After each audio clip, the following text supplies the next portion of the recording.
Come on.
You can try to win them all, but you won't.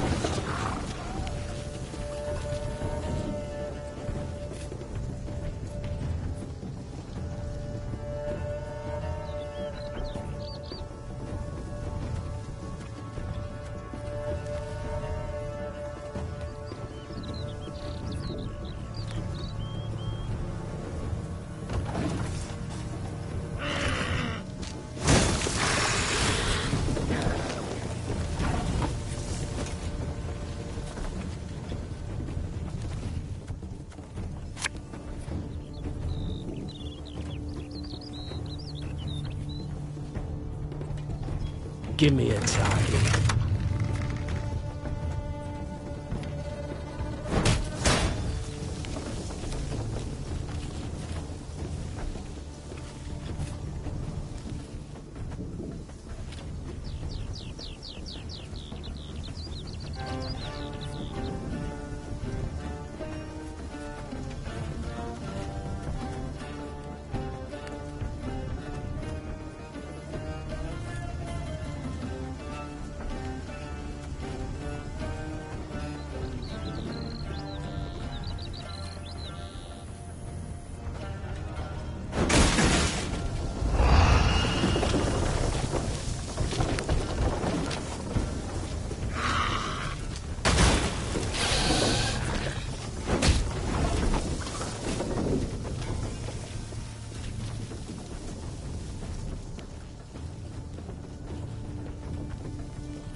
again and again and again.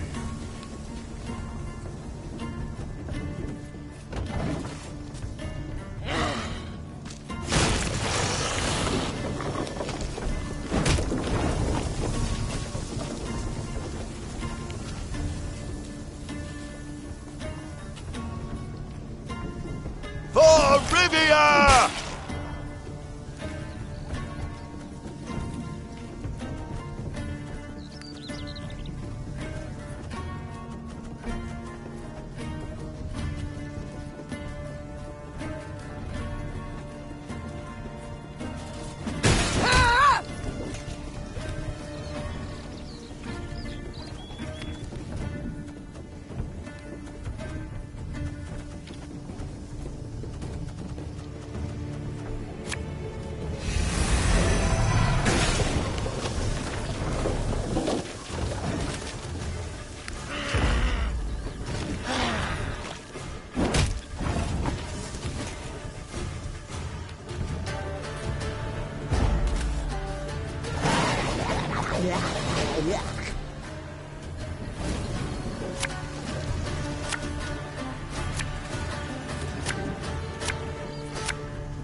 You must sweat like a swine in that jacket.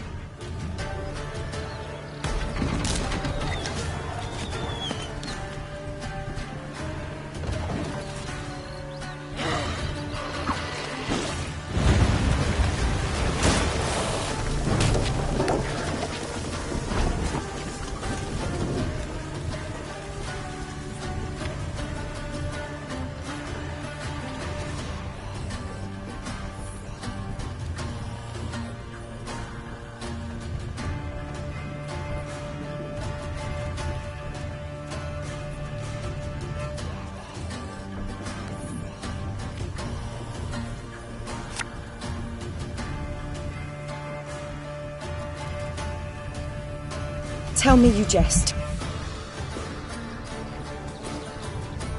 Can't take it anymore.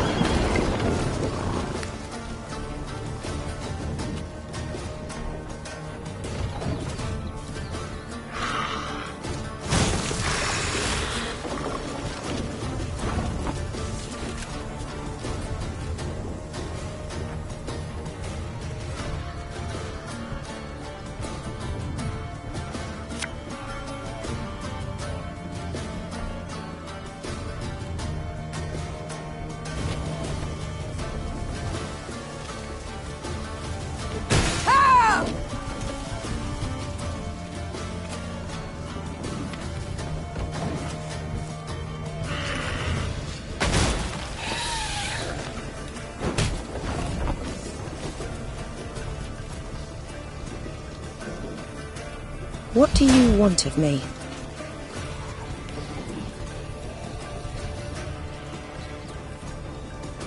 Got any victuals? Hungry like a wolf, I am.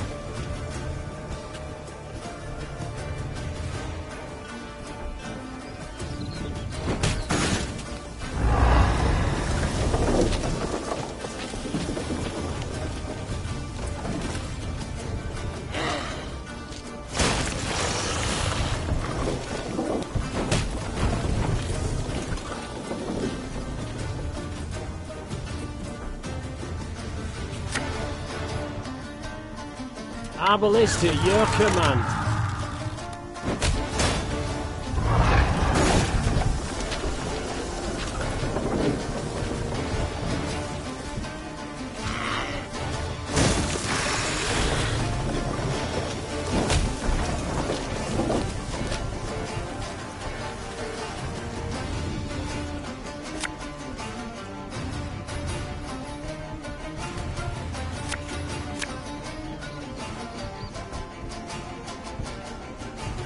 Mama won't say.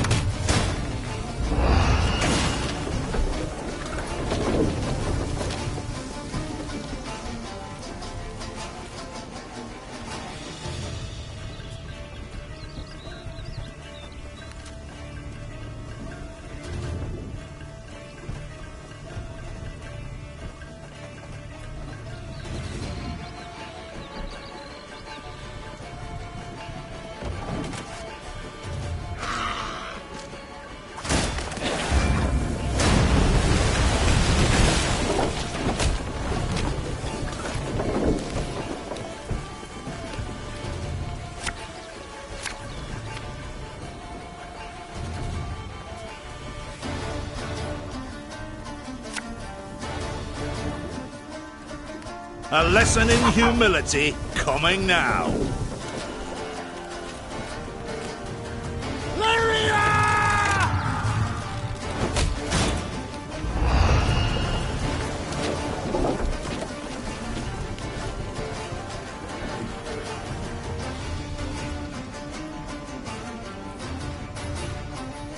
One boat's all I need.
Discipline shall bring us victory!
Neve and company passed by a village evidently pillaged by the Nilfgaardians.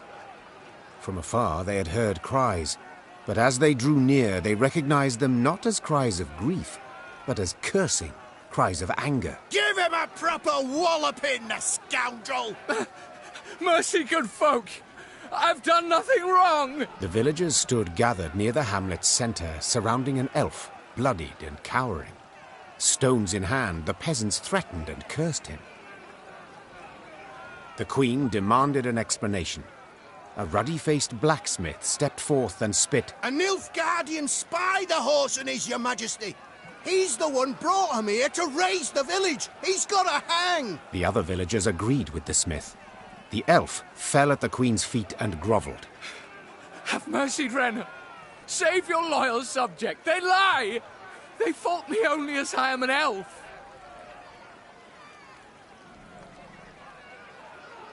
Whence this certainty of his guilt? Have you any proof? Asked Neve. Did anyone see him communing with the foe? Did he hold any coin with a foreign stamp? The villagers eyed Neve angrily, their hands clenched into fists. Yet none dared utter a word in protest. Know this. The Blackclads need no reason to pillage our homes. Now stand aside and let this wretch go. The elf tearfully thanked the queen, then begged her not to leave him behind. Instead, he pleaded vehemently to join her retinue. Your most noble grace, please, I beg you. As soon as you're gone, the Dwan will hang me from the nearest tree.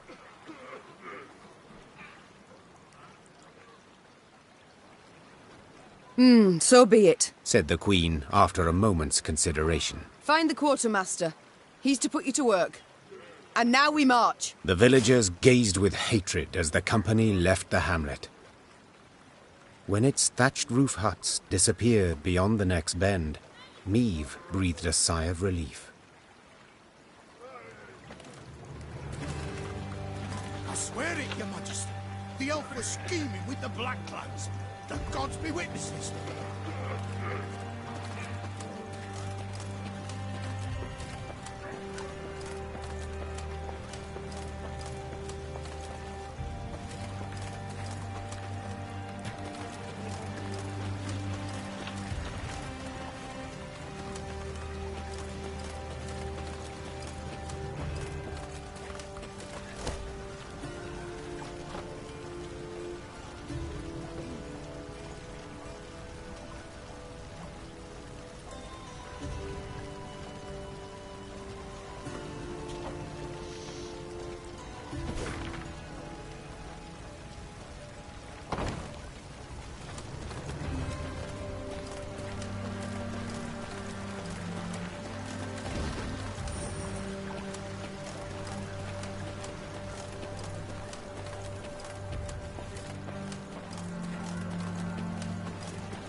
Remember this, Nilfgaardians. You'll not defeat the gods. They fear not your torches. They fear not your swords. Blasphemers, pagans, idolaters who prostrate themselves to the sun.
A dark shadow suddenly cut across the sky.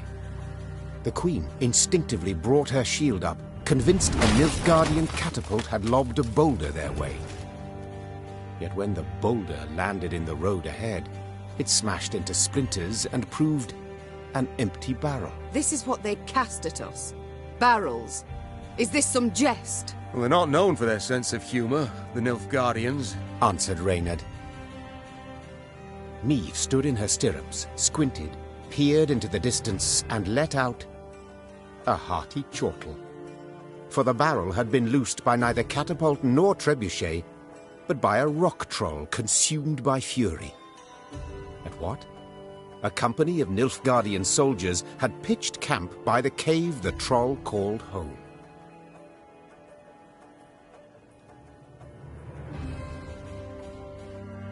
Troll or non-troll? Said the Queen, drawing her sword. None deserve to die at Nilfgaard's hands. Follow me!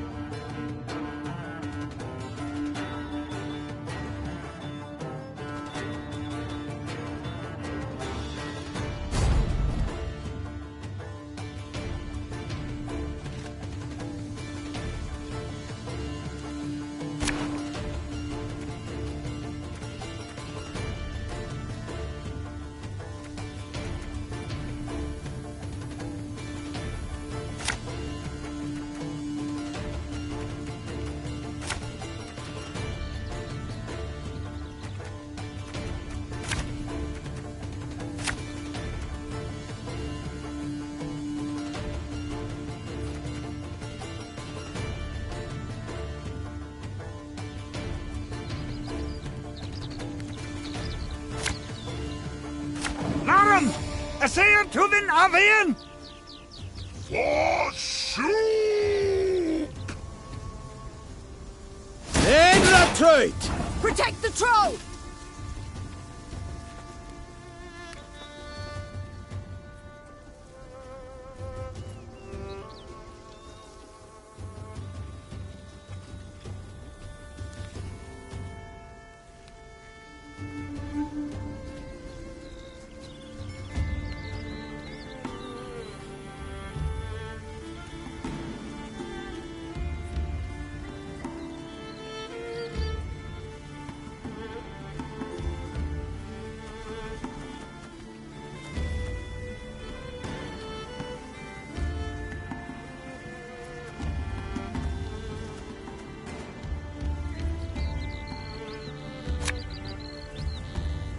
Take it anymore.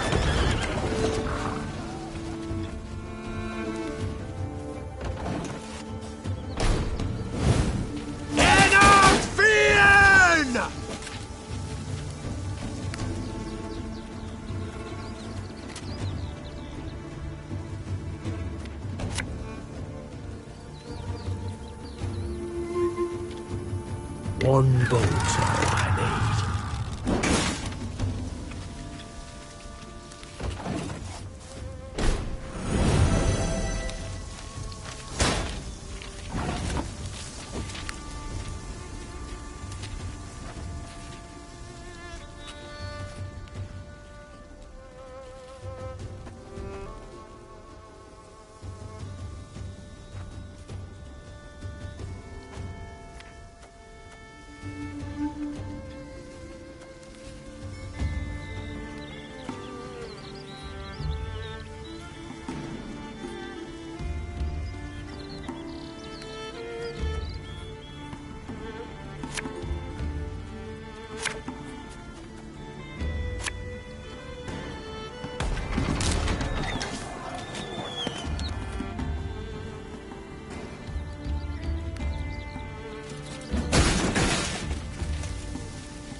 Lights out!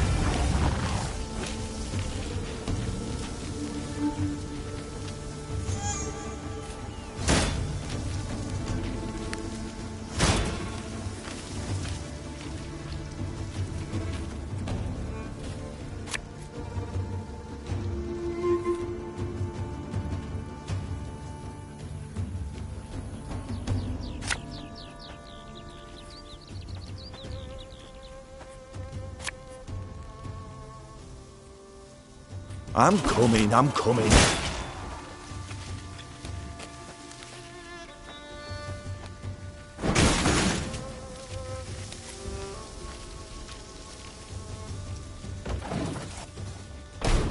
Ah! It's safe! Your Grace, the troll, it's a bit unpredictable. Life is mine now.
Give me a target.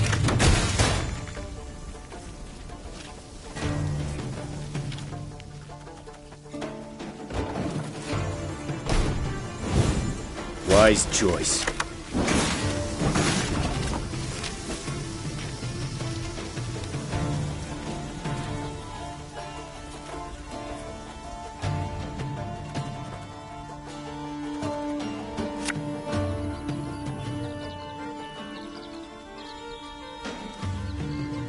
Left, right, left, right.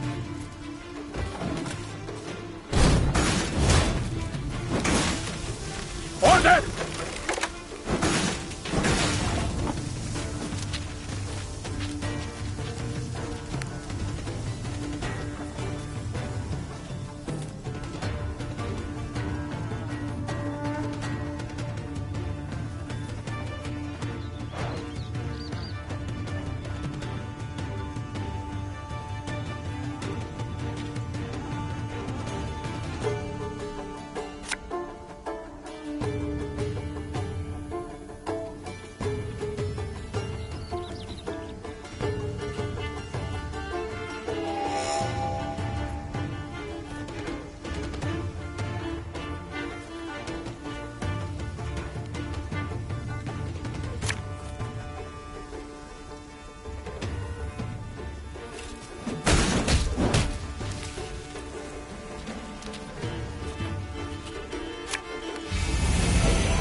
Zericania! Source of the best goods.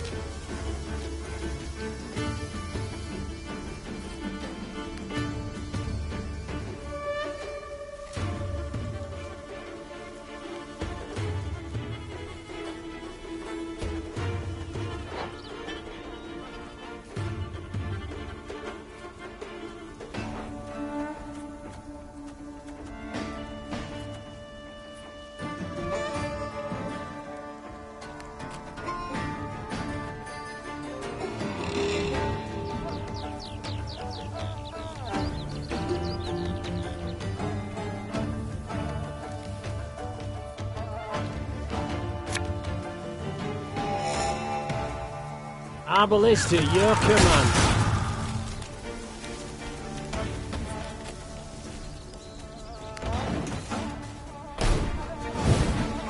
That will do.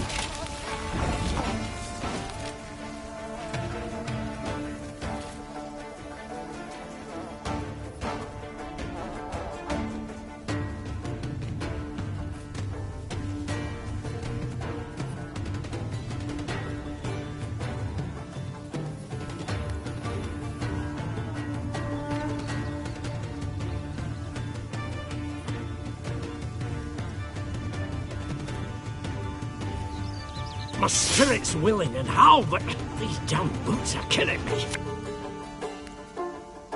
For Rivia! Ah! This one's got spirit.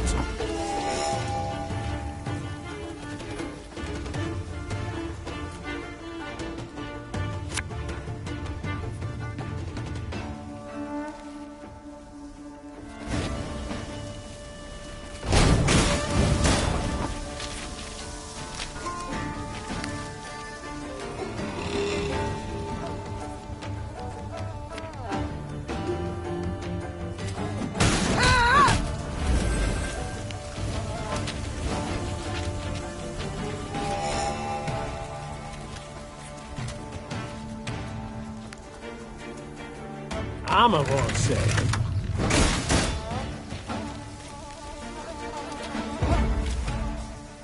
Humans good do. Shoop help.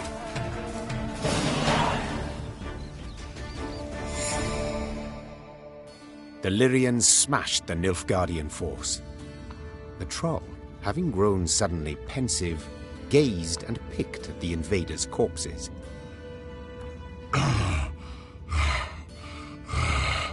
Clad in blacks humans. No good humans. Just so, Sir Troll. The Nilfgaardians are a devious lot. Our land they've attacked most treacherously. Clad in blacks humans hard. Why no good humans? Big lot armor. You got to. Try morsel of human, you wish? Do you know to whom you speak? This is Her Majesty, your queen. Greeting your queen. Shoop is me. There, Reynard. I believe I can manage this. Say, Shoop, you've quite the stockpile of kegs. Do you engage in custom, perhaps? No. Keg's good for smash when Shoop angry gets. But costume engaging. That what mean?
It means, well, to trade one thing for another, at a profit.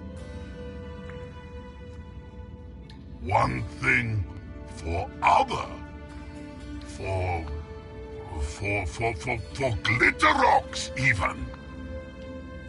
Yes, if you play your cards right, you might just convince someone to pay you in rocks. Cards. Cards, kegs, trade, glitter rocks. Shoop plan god.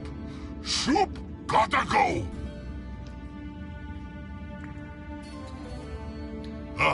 A 4 human go, Shoop human give. Your queen 8 give, your queen 8 get.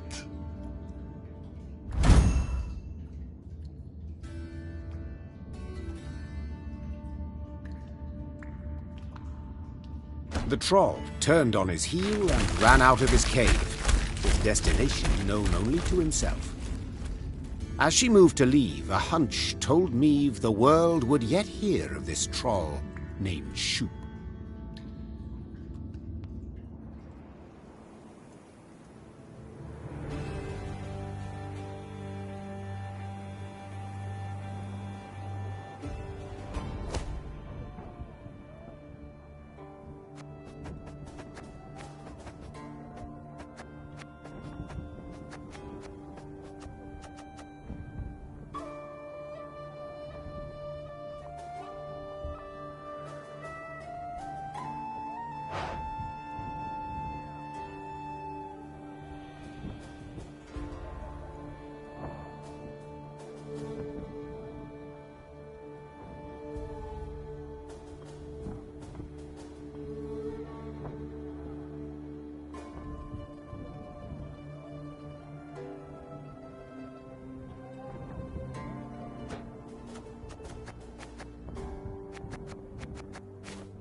Yes, Your Grace? It's time I attended.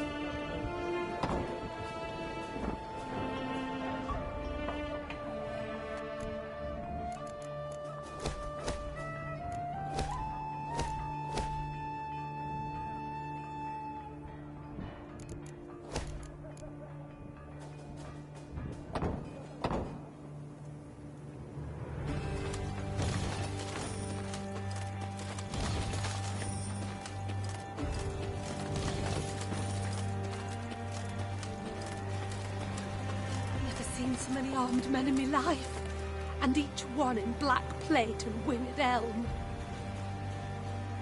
Heard them Nilfgaardians got hearts of stone, no mercy for a single soul.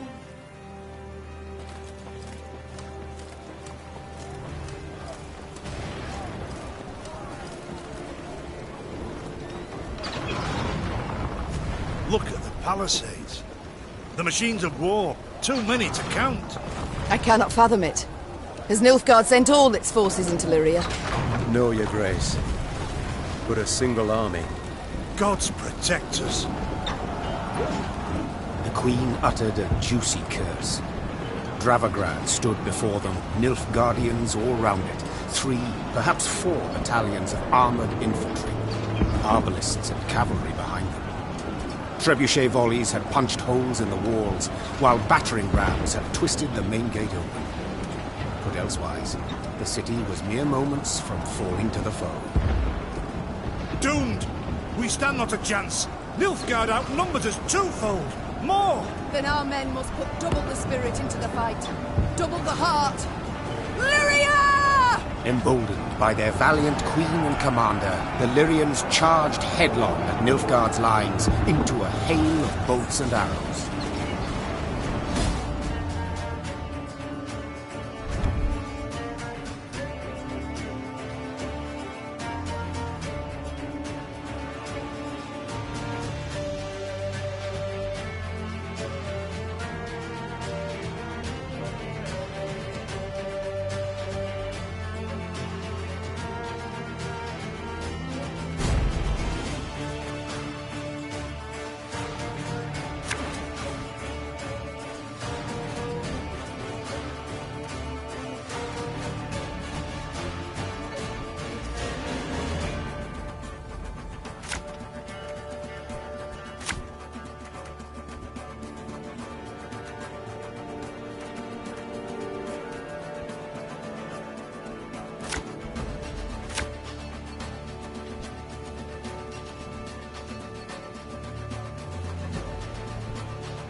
Rid this city of all black-clad filth! Your Grace, I see the commander.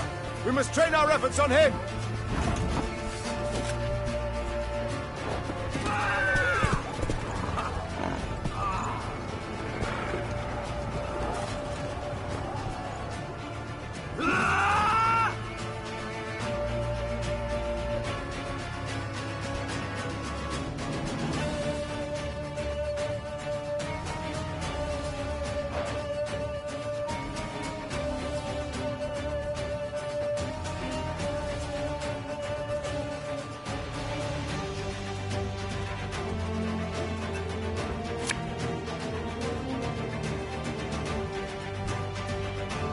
Ours is not to reason why.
You can try to win them all, but you won't.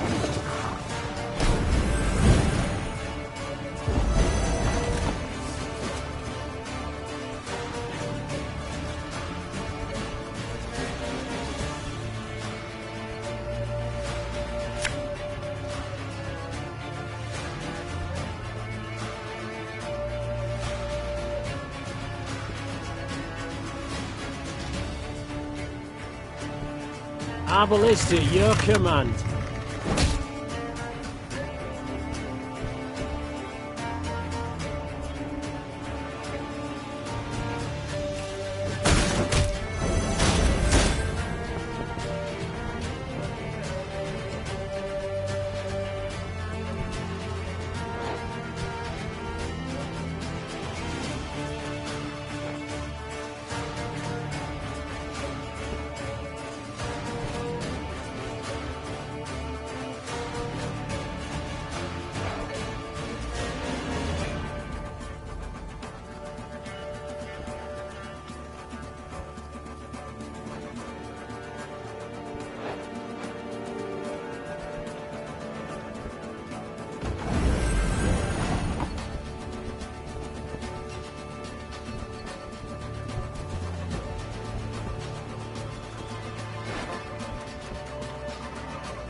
Your Grace! There, on the horizon!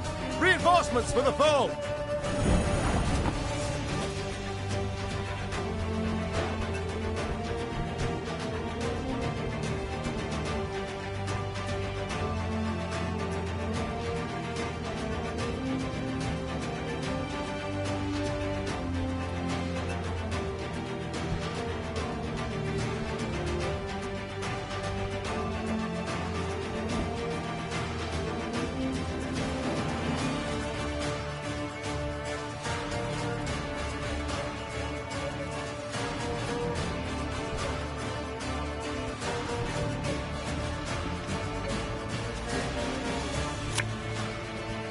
Again and again and again.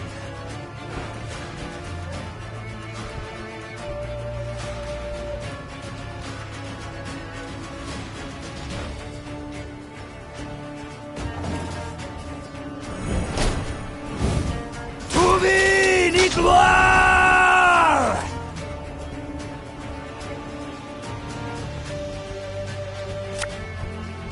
Army's a waste of time for one like me. Left, right, left, right.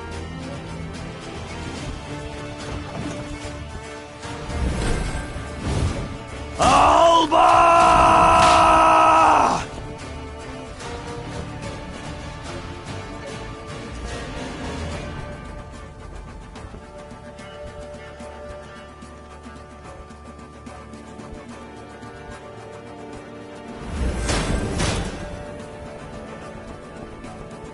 This harvest, we'll be reaping black-clad heads. My spirit's willing and how, but these damn boots are killing me. We must trust each other! I'm a war servant.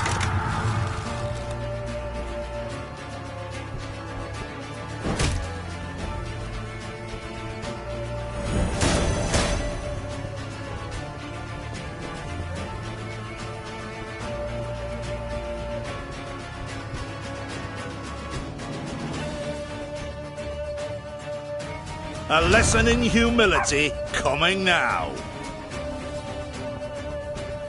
Lyria!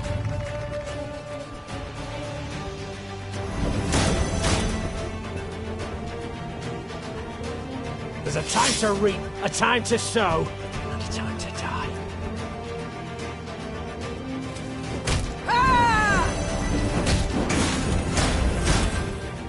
They retreat! Your Majesty, the city's ours!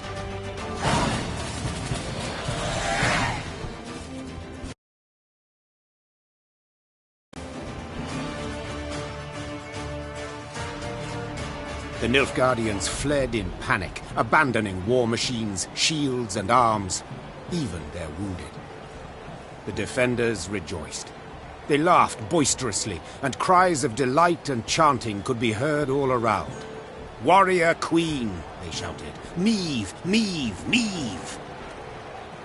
Hear that, Your Grace. I do. No sound rings more lovely to a ruler's ear. Yet rest on our laurels we cannot. Caldwell, the situation in the town, what can you tell me? Wall breached. Thrice. 400 wounded, near 1,000 without roofs over their heads. All nothing compared to the grain stores. Went up in smoke during the siege. And it's Your Grace.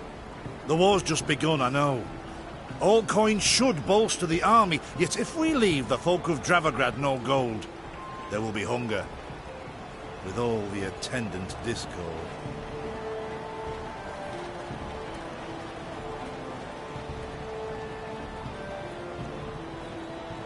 The drought of 1258 I remember all too well.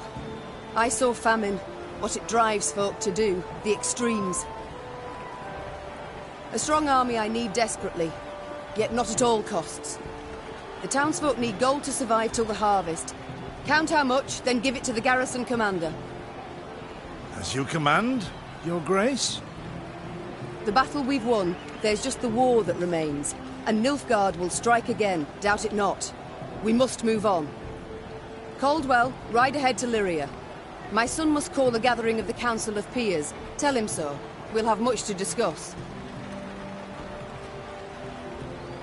Reynard and I will follow with the troops. We shall seek out any Nilfgaardian stragglers, prevent them from rejoining the main force.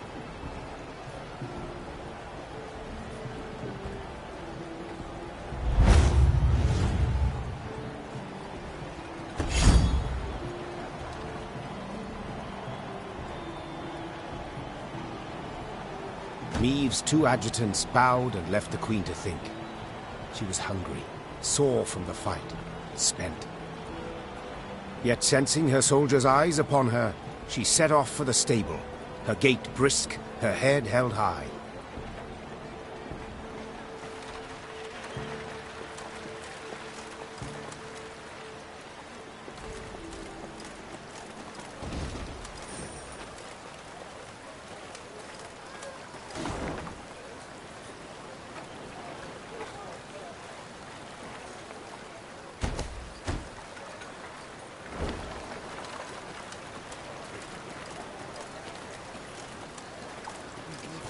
Guardian boot. Thought 'twas certain the snow comes with winter.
Golden armor, golden hair, reeks black lads like grain. Me!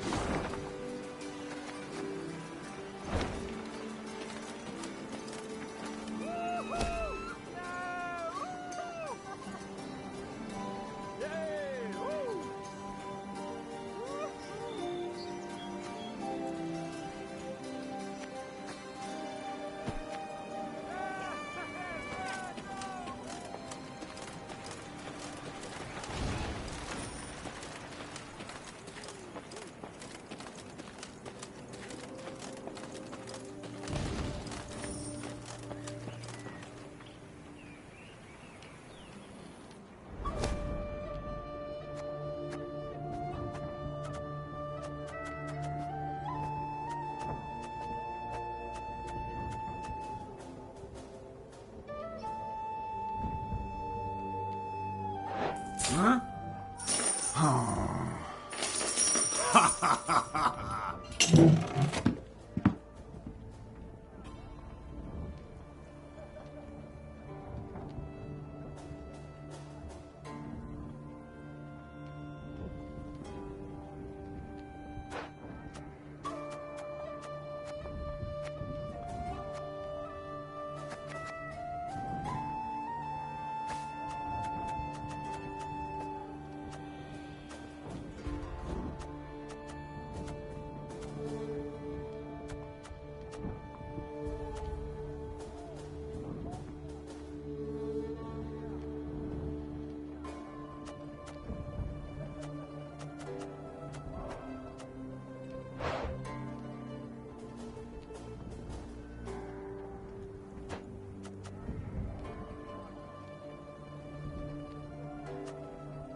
Meave stood surrounded by advisors, discussing, when all at once they heard a mighty thud. Bloody hell! They looked to see a cavalryman who'd clearly fallen from his saddle. The men who'd witnessed the blunder began to jest, only to choke on their laughter as the wretch, having risen to his hands and knees, began to shake and vomit blood. The medic's diagnosis: poison. In spite of his best efforts, the cavalryman breathed his last that very night. Soon, several other riders developed the same symptoms, and at the last shared their comrade's fate. All were buried at the roadside, beneath an old willow. This looks to be no coincidence, Reynard said gravely. Our stores of water. Someone's poisoned them. We must find the fiend. In the interim, your Majesty must quench her thirst with wine.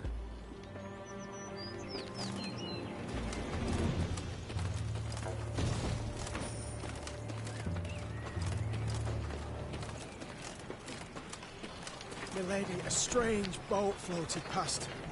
Thought it Imperial, but it flew not black sails, but red uns. Deep red, like blood. Where's Yanko? 'Twere dawn I sent him into the fields, but he's not returned.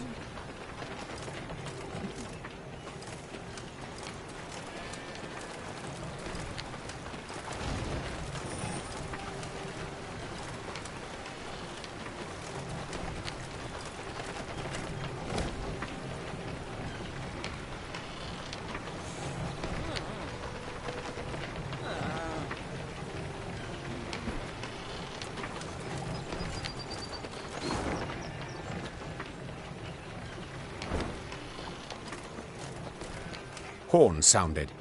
Meave recognized them at once as those of the Lyrian vanguard. She drew her sword and prepared to face the invader. Yet coming down upon her force were not Nilfgaardians, but bearded warriors clad in leather, horned helmets on their heads. This was not so. The Queen couldn't believe her eyes. Skelligan raiders? This far inland? But this was no time to be bewildered. Meave spurred her horse. It neighed and reared, and then the twain leapt into the fray.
Reynard, what the devil? Sea raiders here!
Oh, Lyrian lummoxes.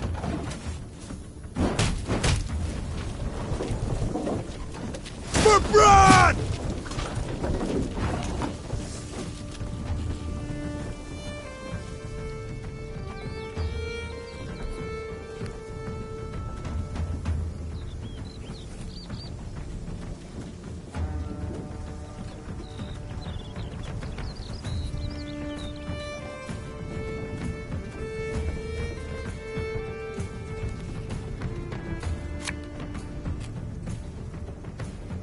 You can try to win them all, but you won't.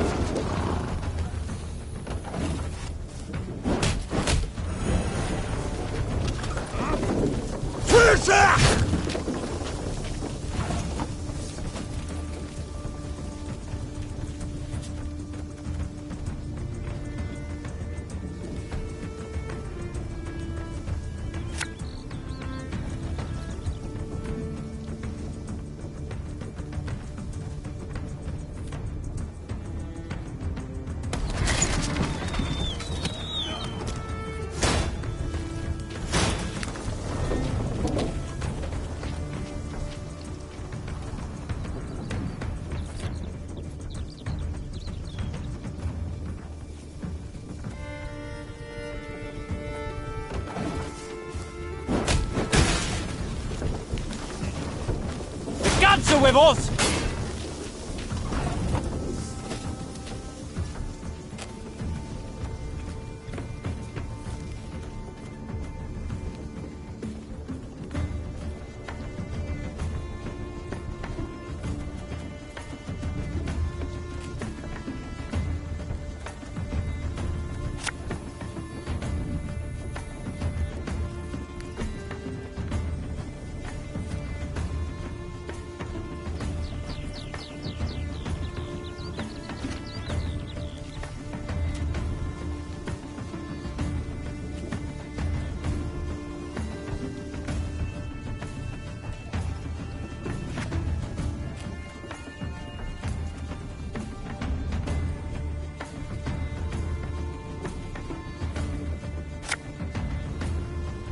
One boat's all I need.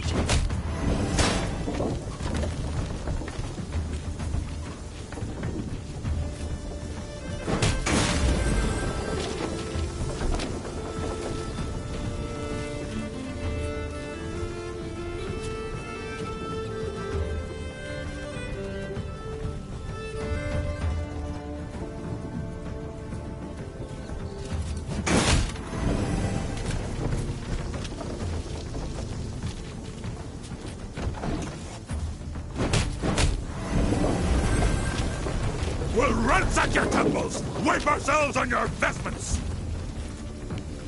Let us put our steel to the test!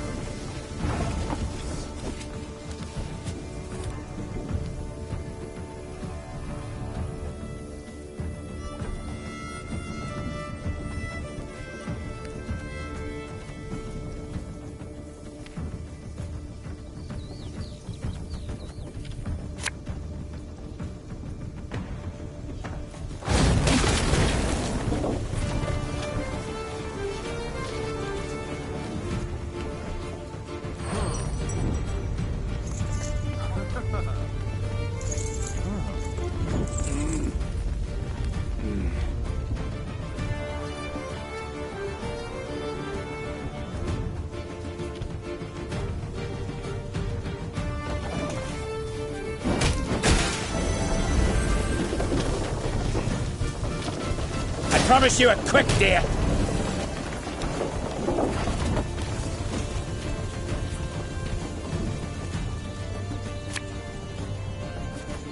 Again and again and again.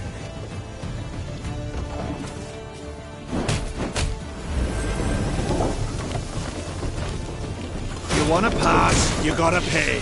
Can't let you through elseways.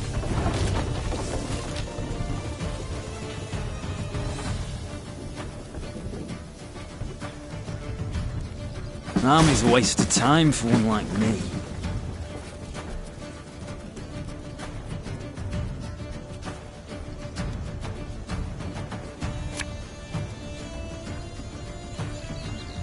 Give me a target.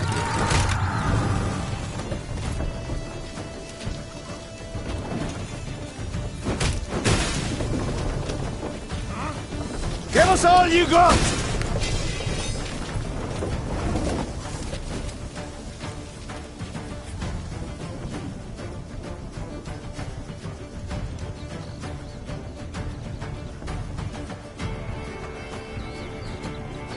Aye.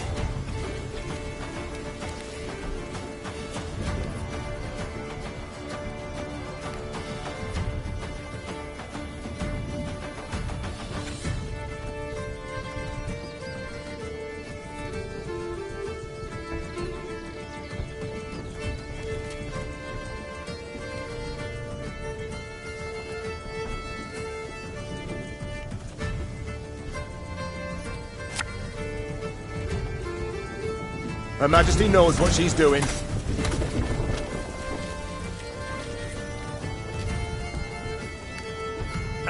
Should have listened to me, old lady. This harvest, we'll be reaping black-clad heads.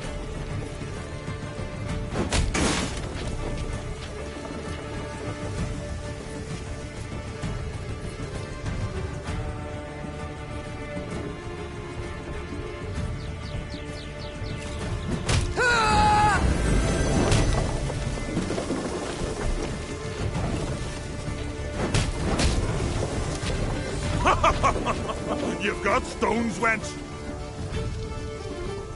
Gods are blowing fair winds the day.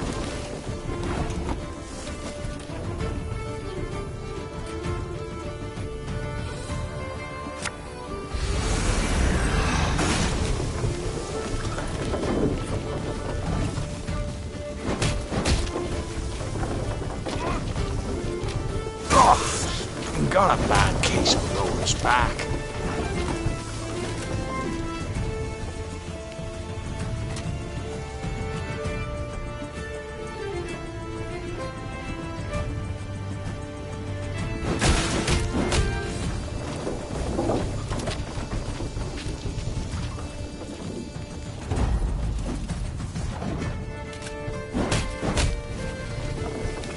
What is it?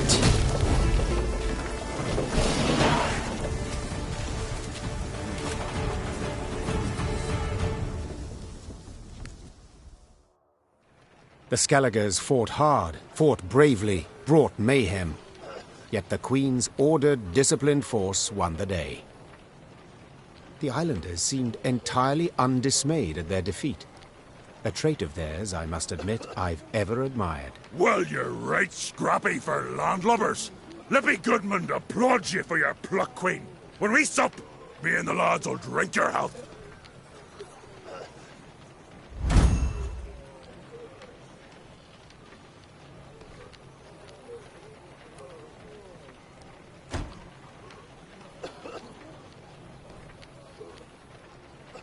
That we shall yet see, sir. We must know something first. What brings you this far inland? What drove you from the sea? Meve asked, crossing her arms. Ha! What always drives us? Looting and pillaging. The coast's picked clean since long, so we set our longships up the Yaruga for gold and glory! Amusing.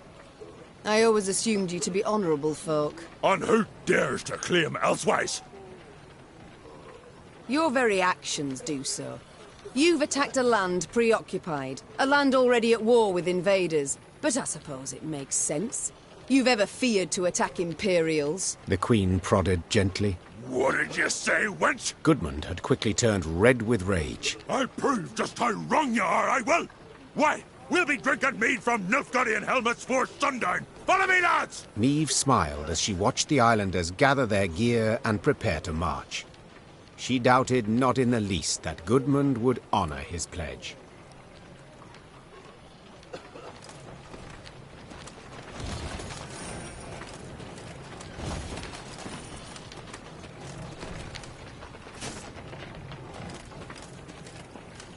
Here the damage seems not so great. It appears Nilfgaard's not yet turned its forces towards the capital. We're likely to encounter no more than pathfinders and foragers. So I hope.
Got any victuals?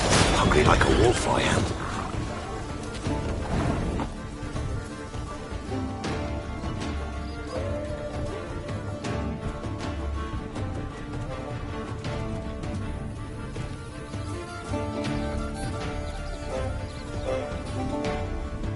One man's battlefield is another man's ripe patch for harvest.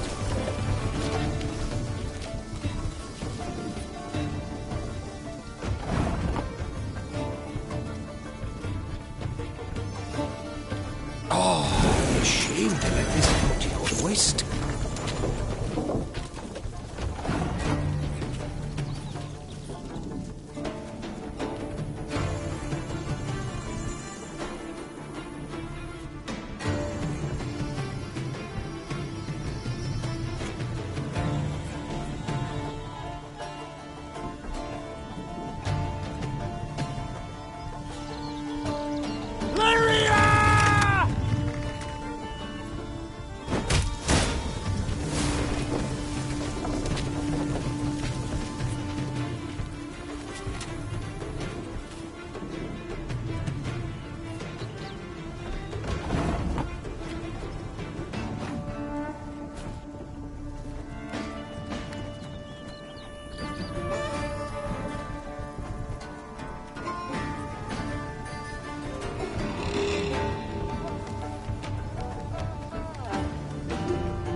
One boat.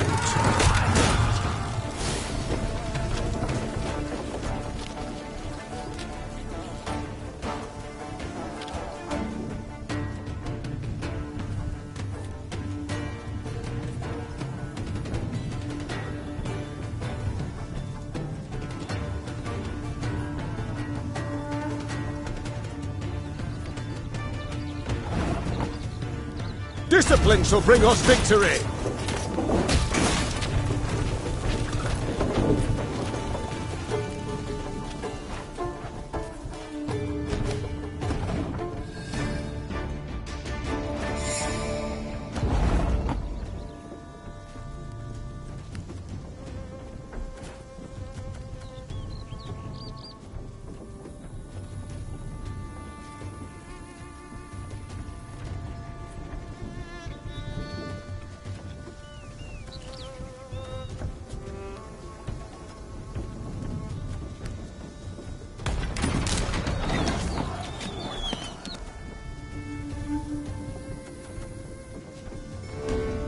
Give me a target.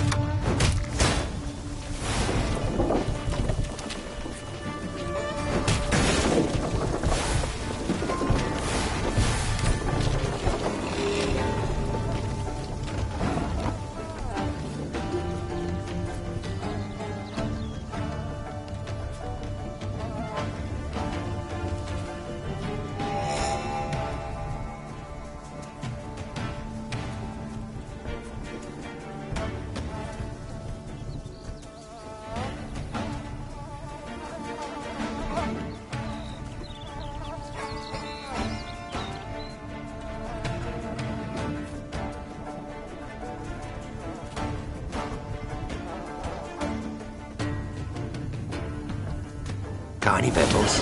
Hungry like a wolf, I am.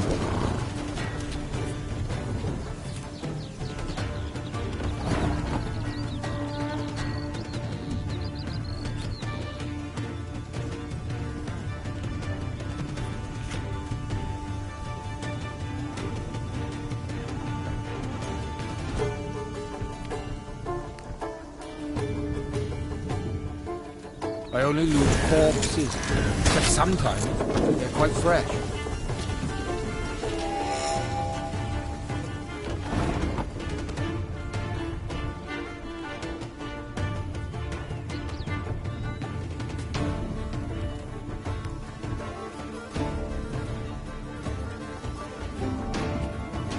Can use this.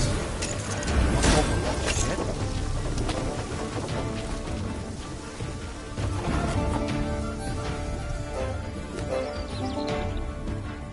Arbalist at your command.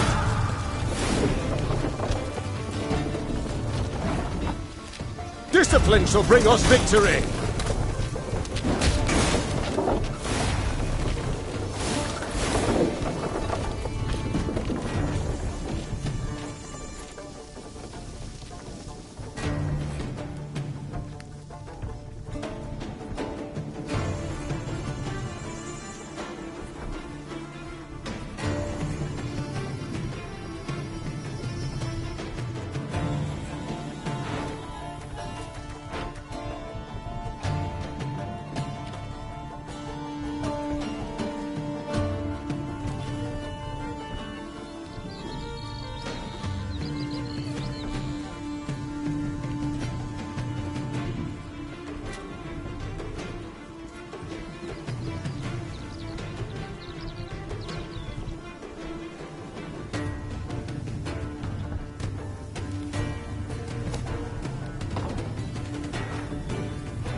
A contract on a monster.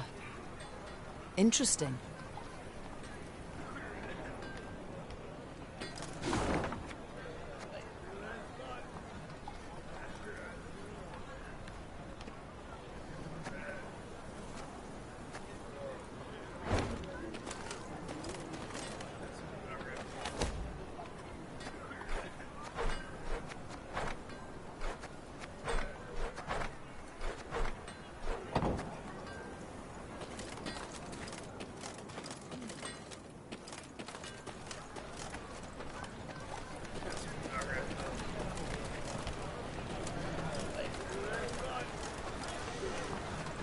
The Nilfgaardian invasion necessitated certain steps.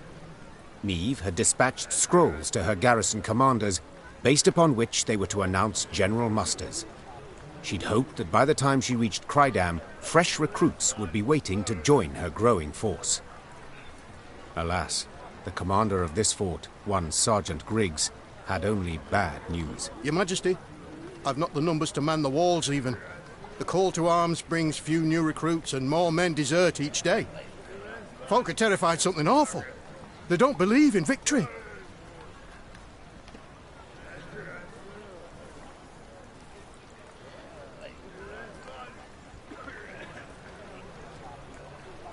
They don't believe in victory? The Queen rose from behind the table, toppling her chair. Then let them hear how I smashed the Blackclads at Dravograd. Quick as can be, the commander gathered all Crydam's inhabitants in the central square.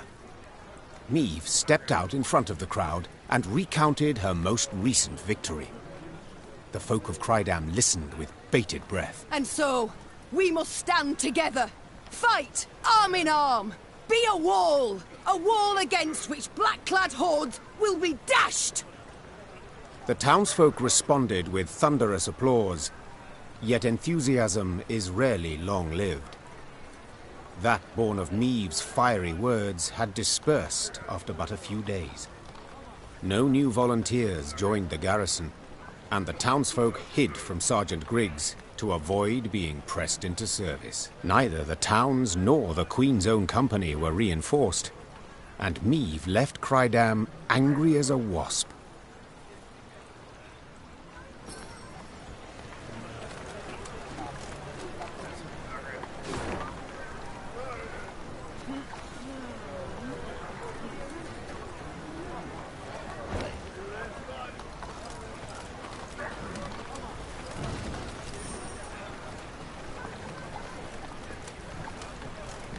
Dragon! Alive once, seen it with my own eyes. Had winged like a bat and a mess of teeth. A dragon! Alive once.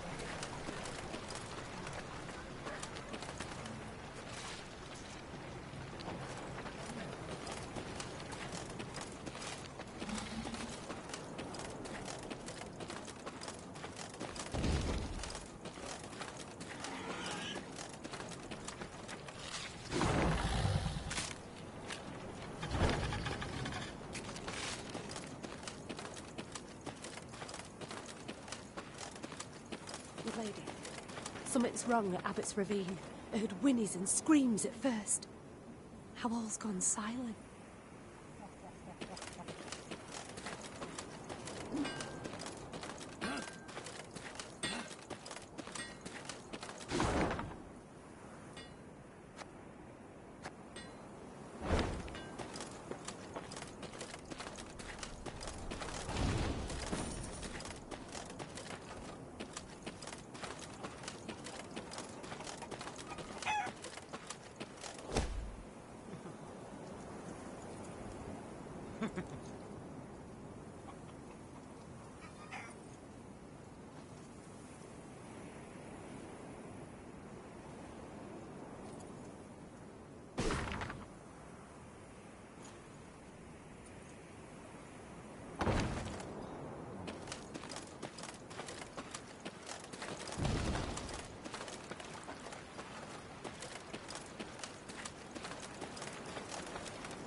As Meave and company traversed the ruddy meadows, strident voices reached their ears. I beg your pardon. I've heard enough. A duel. I challenge you to a duel. A duel? Nonsense. I'd sooner lay you across my lap and give your arse a thorough flailing, you scoundrel. The Queen approached the arguing parties. Two nobles, Lords Cartwright and Mansfield. Quickly she ascertained they were up in arms over ownership of an orchard lying between their estates. Assisting both nobles, their kinsmen, armed to the teeth, prepared to leap at each other and crush heads. Upon spotting Meave, the lords lowered their voices, bowed and presented themselves. Yet they could not keep their ire fettered long, and were soon casting aspersions again. Your Grace, Mansfield has seized it. No, stolen my land. Land that has been in my family for generations. It is my recompense for your reckless deeds. To burn down me mill in Furchin for a bit of sawdust in your flour? Well, I never. A bit? Oh, let me at him. Farmhands taken ill, cooks feverish, all from that manure. You are a fraud, sir. A fraud and a thief. Though she faced the not at all trifling matter of the Nilfgaardian invasion, Meave agreed to settle the dispute. Reynard, who knew the history of every Lyrian and Rivian family 7 generations back, served as her advisor. No doubt I would find for the Cartwrights. They are in the right here, as regards the title to the land. Yet your Grace must consider, the Mansfields have ever served the crown and never delayed payment of tribute. Whereas the Cartwrights are litigious charlatans who owe the royal treasury thousands, many thousands.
The orchard must go to the vassal unburdened by debt.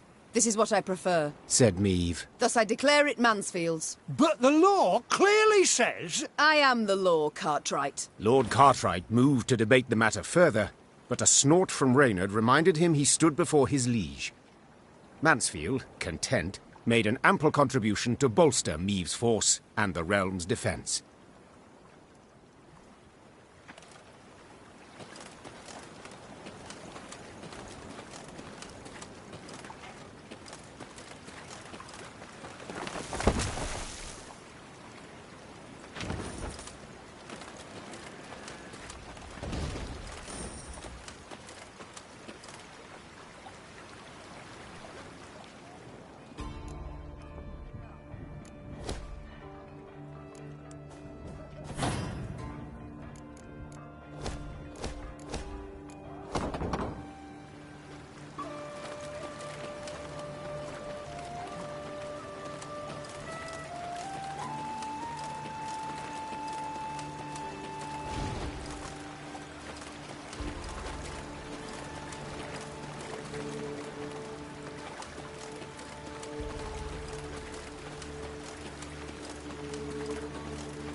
boat.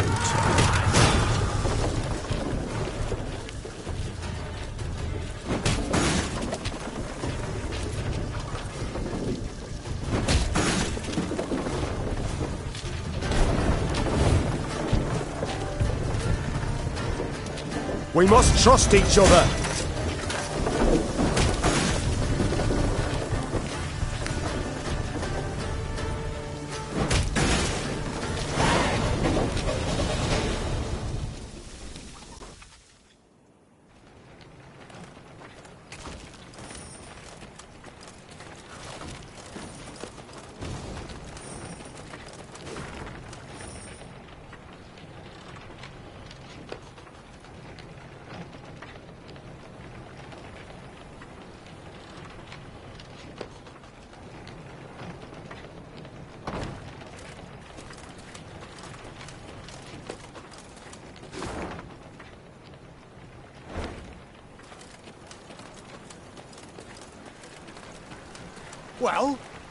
Well?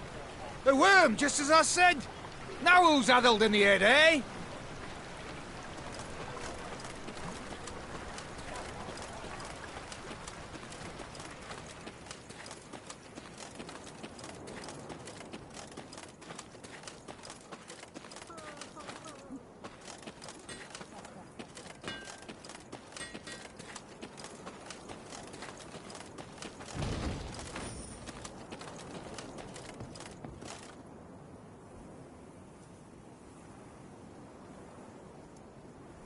On their way to the capital, Meave and company happened one fine day upon a lone rider. Had I been at her side, I would immediately have recognized his passionate gaze and altogether chivalrous mien. Identify yourself, sir, and your intent. Ake of Denel I am dubbed, and my design I never conceal. The good book says the world is a garden which the gods once conferred upon man, and we men have this garden neglected. In consequence, all manner of filth has made its lair here. Drowners, ghouls, and other kobolds. I have sworn ne'er to rest until the day when, with the gods' help, I have rid the world of these beasts and pests. I wander all lands, seeking out evil and facing it in mortal combat. Who do we spy? A knight-errant? Just as likely a madman. How goes your hunt? Caught the trail of any monster? Monster? Too fair a term by far. An exceptionally vile worm has made its lair in nearby caverns. It is said to be the very distillation of filth. A slither in horror. A mélange of the macabre. Its head, that of a wild cat of Ophir. Its maw full of spiked teeth. The wings of a bat it is said to have. The tail of a scorpion, and from it a thick venom drips. Learned men call this variety a manticore, or mardiacore. Perhaps it will be most prudent, then, to send for a witcher. A witcher? Soulless automatons they are, all, feeding on common folk's fears. What they demand gold to do, I perform without demand of any coin. Sir Ake, far be it from me to discourage you. Your endeavour is noble, no doubt, but from what I have heard, manticores are exceedingly dangerous beasts. To defeat this filth alone could be a difficult task, I'll not deny. Yet try it I must, for it is what I have sworn before the gods.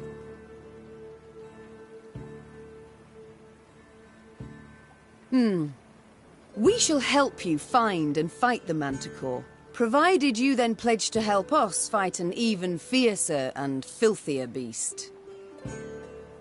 Of course, my lady. Yet what manner of horror is it? A viper? A griffin? A drake of some rare form? Were it only. 'Tis a beast of 1,000 heads, covered in black armor, its fire consuming whole villages. Noble lady, I know Bestia is only in parts, yet I've seen some of the world, and never have I heard of such a terror. You need but look about you, and spot Nilfgaard's legions. Devastating. But you must forgive me, Your Grace. This struggle between realms is not one to which I can lay a hand.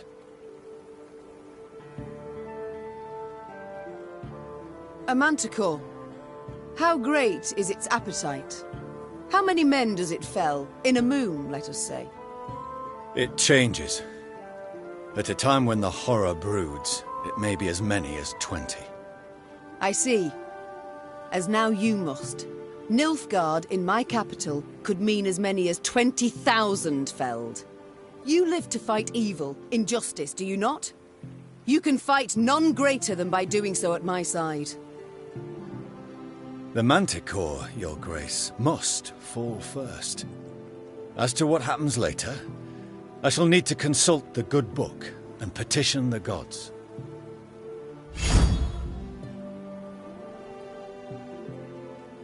Agreed, so be it. This monster, where lies its lair? Where does it prowl? To the north, my queen. A few leagues on.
I see you found the mess tent.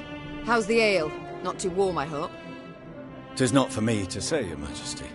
My tankard holds but milk of the goat. Milk? A witless prank. I shall tell the quartermaster at once what I think of such... Unnecessary, Your Grace. I called for the beverage. Is that so? Well then. The good book states clearly, the shadow of spirits obscureth light most true, and leadeth thee from the path of virtue.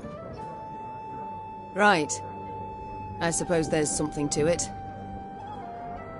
My soul sings to hear your affirmation, Your Grace. If ever you wish to discuss the good book and the wisdoms contained therein, hesitate not to find me. Certainly, I shall remember that. Your crusade against monsters. Have you been at it long? Come next Bellatane, it will be 20 years, Your Grace. Though, there was one extended interruption. For what reason? Had you grown weary of the knight-errant's life? Not in the least. Never shall I cease in my quest to cleanse the world of filth and abominations. But at times evil puts up rather a good fight.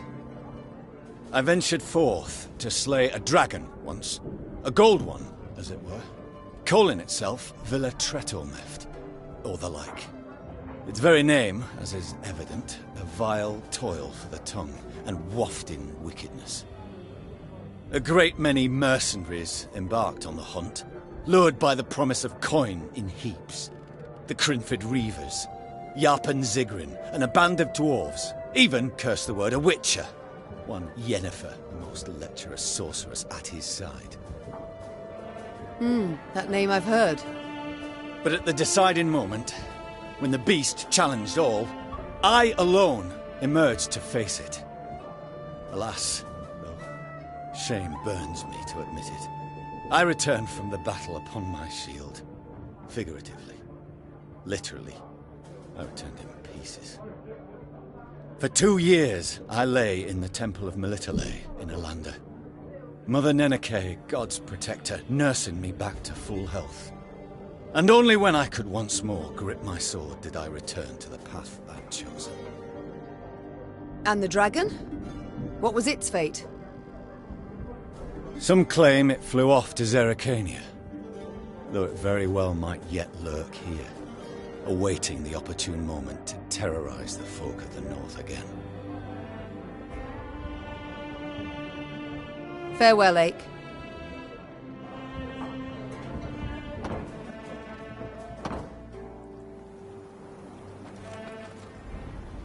Not a scrap.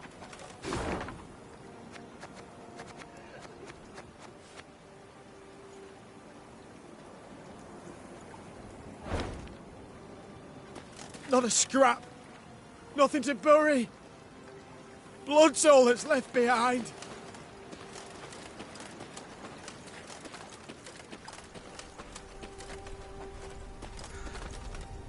'Tis in these ravines. The beast is near. I sense it.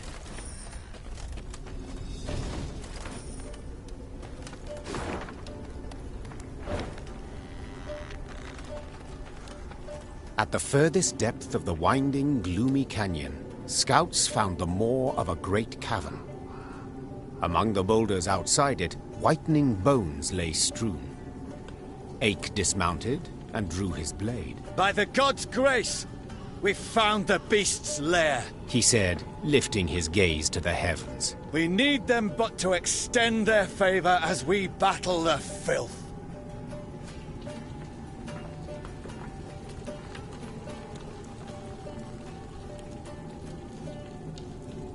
Meve cast a critical eye at her shield. Wood clad in leather and thin plate. Enough to stop a sword, certainly, but would it protect her from a beast's raging blow? Noticing her hesitation, Reynard approached the Queen and said, Your Grace, none will utter a disparaging word should you step back. But they will think them, replied Meve. And that's bad enough. The war has begun. I can't appear weak to my fighting men. Without awaiting an answer, Meve strode into the cave. The rest of the company followed, equally full of fear and faith in their queen and commander. Moments later, a great and powerful roar filled the cavern.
And I beheld the beast! Profane horns didst adorn his wicked brow! Gods protect us.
Beware!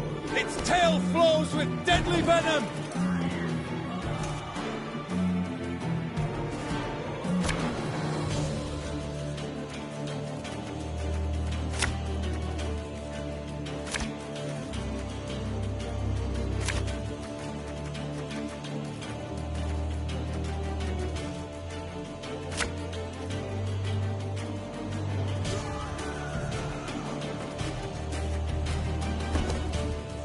And I beheld the beast! Profane horns didst adorn his wicked brow! Gods protect us.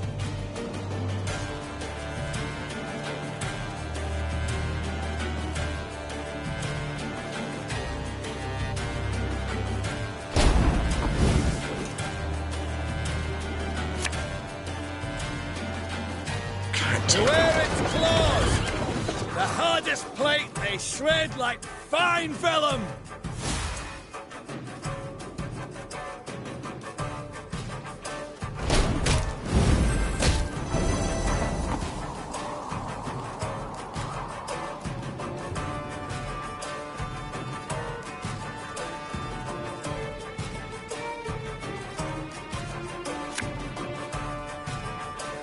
I'm a monster.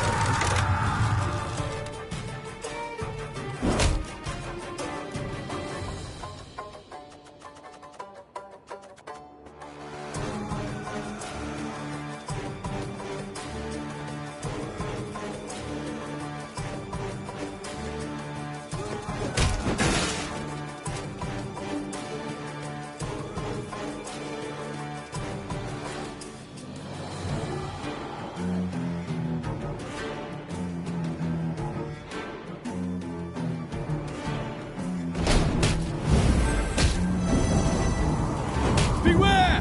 Its tail flows with deadly venom!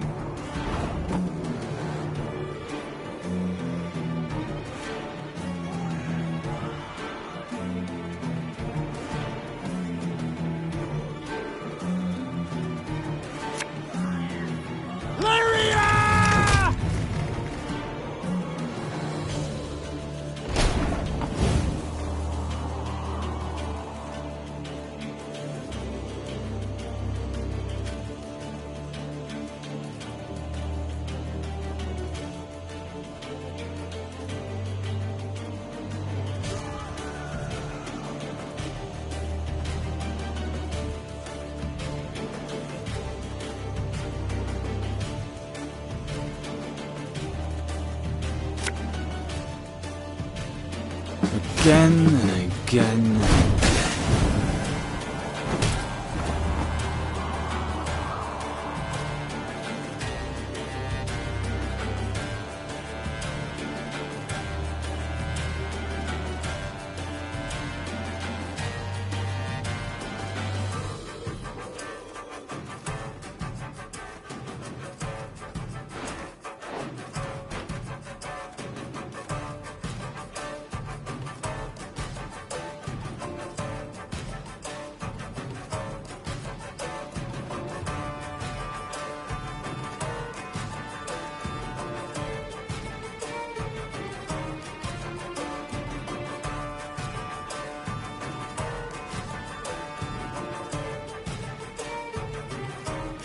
this happens, we'll be reaping black-clad heads.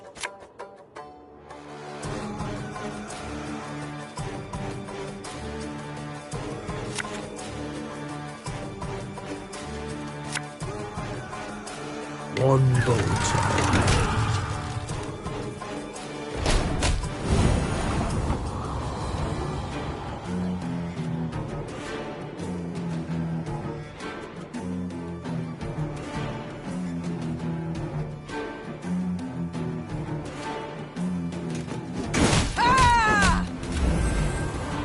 Keep that vile poison to yourself!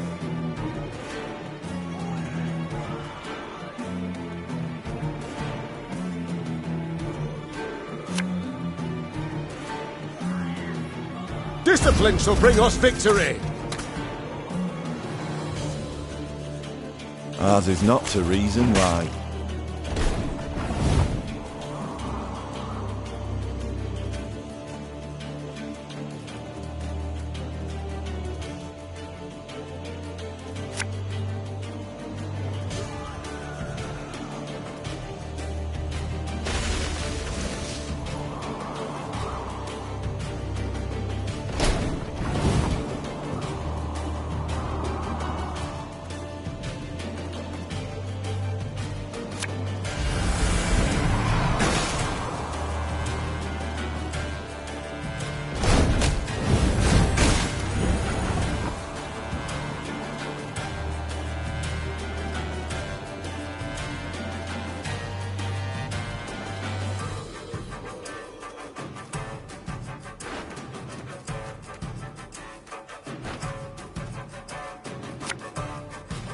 What do you want of me?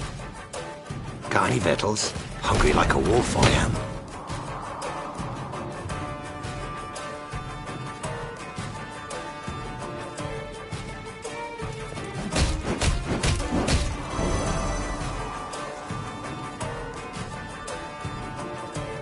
I fear not, for faith guides me. We must thank the gods for this victory both great and just.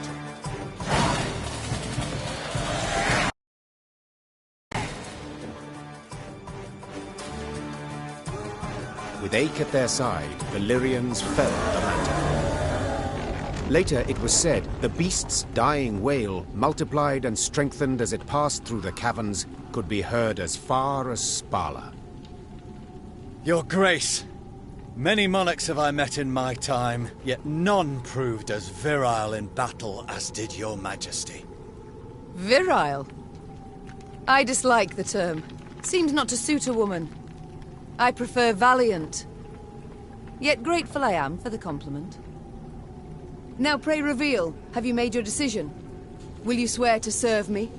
Are you prepared to take an oath? I am not, Your Grace. I can serve only the gods. Yet, I do believe them to be on your side as one unjustly and treacherously attacked. Thus I see nothing wrong in assisting you.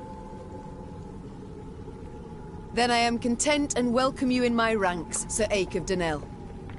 The knight-errant bowed low from the waist. So low, in fact, the gambeson neath his mail creaked. Meave could only hope he would battle Nilfgaardians as boldly as he faced beasts.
Your Grace?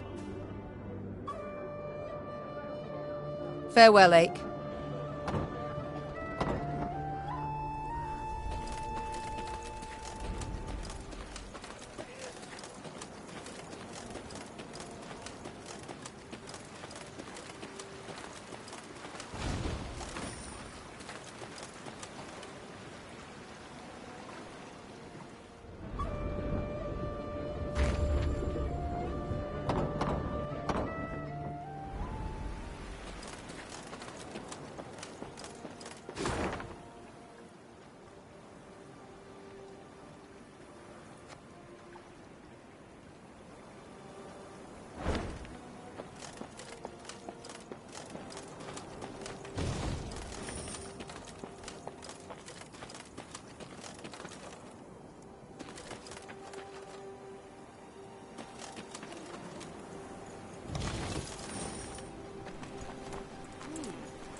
One of them golden stones belongs on the side of my own ship!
Lots of folk moving about avoid.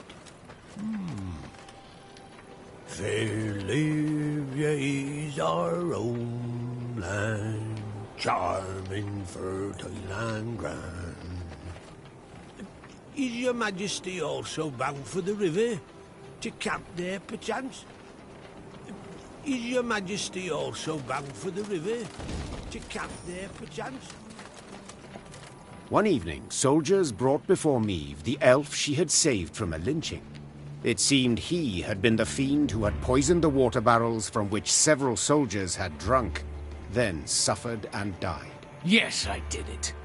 And I regret it not one bit. Seethed the elf. Nilfgaardian, Temerian, some brute from Lyria, you Dwan are all alike. I detest you. All of you, your filth for what you wrought with my brethren. I'm proud. I am that even a few of your kind perished at my hand. Hail Enshay! Meve pursed her lips into a thin white line. Reynard knew the expression. It did not bode well. I should drag you to the capital. Hang you high in the market square. Meve said through gritted teeth. Yet this you would want. Am I right? For your folk to speak of you? For your folk to remember? Well, you shan't have it. You'll hang here, in the middle of nowhere, with but crows to witness it and then pick at your eyes. It was a summary execution. No sentence was read, no last wish observed. The elf's corpse then hung long at the roadside, as none came forth to claim and bury it.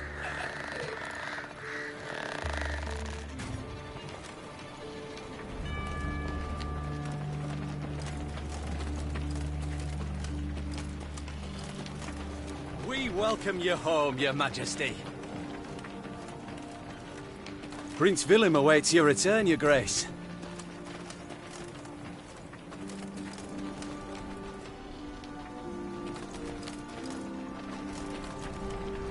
Home at last, Your Grace. Mm-hmm. We shall not enjoy it long, I fear. Soon we must face the black-clads in the field. Yet a moment's peace we will have. After that drubbing you gave them at Dravigrad, they'll wish to rethink their strategy.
Give me a target.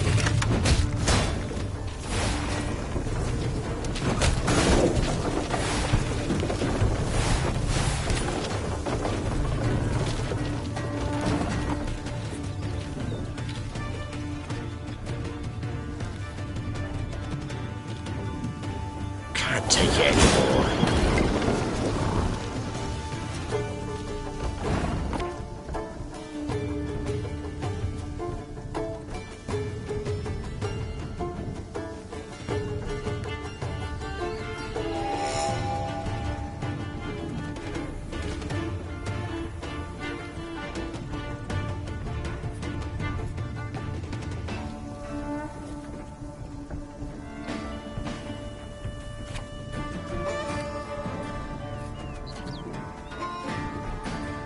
Our ballista, your command.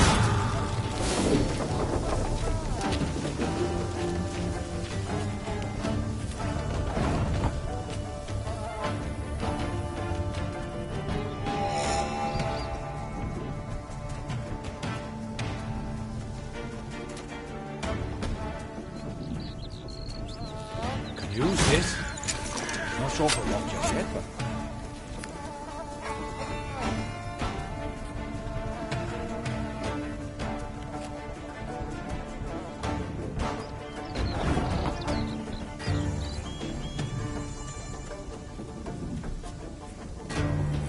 Her Majesty knows what she's doing.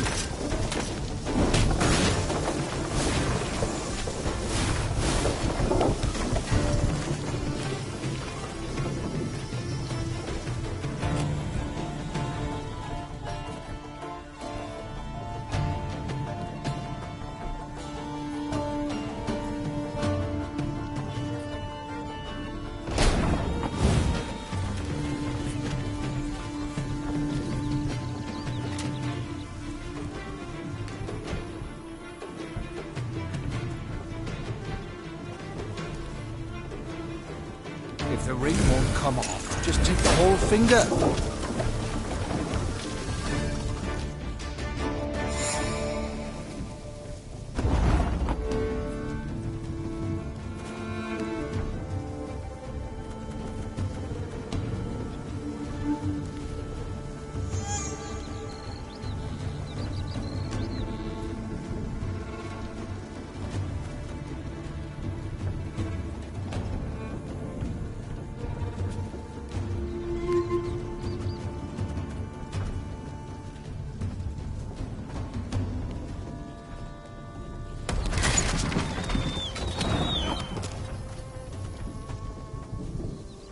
Armor won't say.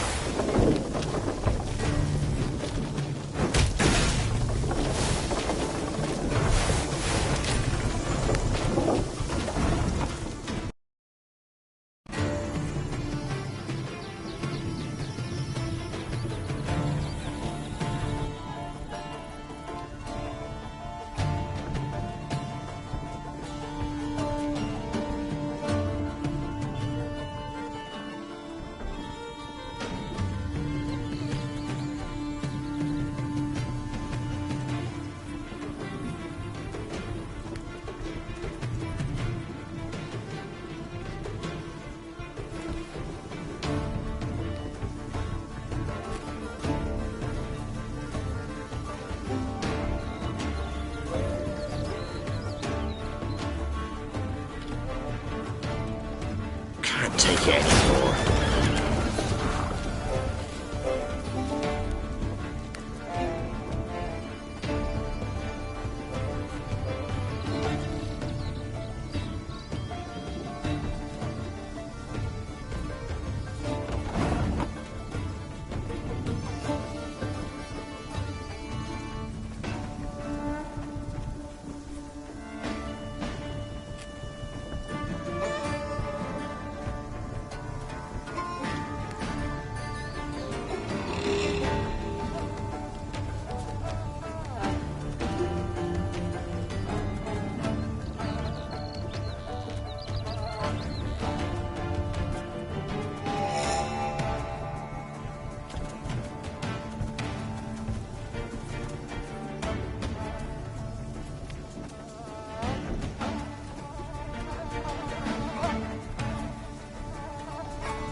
We must trust each other.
Majesty, I beg of you.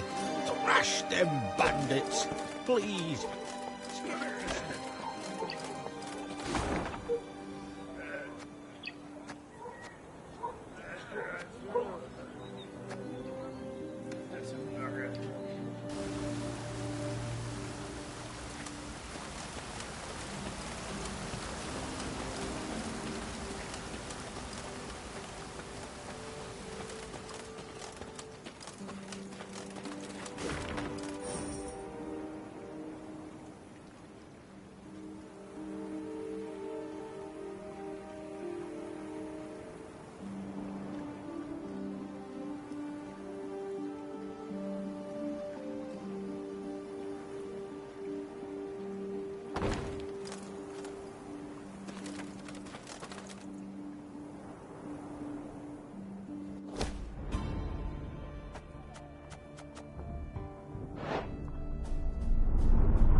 Rather die than tell him she would. But I know where she kept it. Sit tight. Sketch it out for you.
Niamh had ridden out of Lyria in early spring, her retinue modest, as none larger was needed for the brief summit of sovereigns.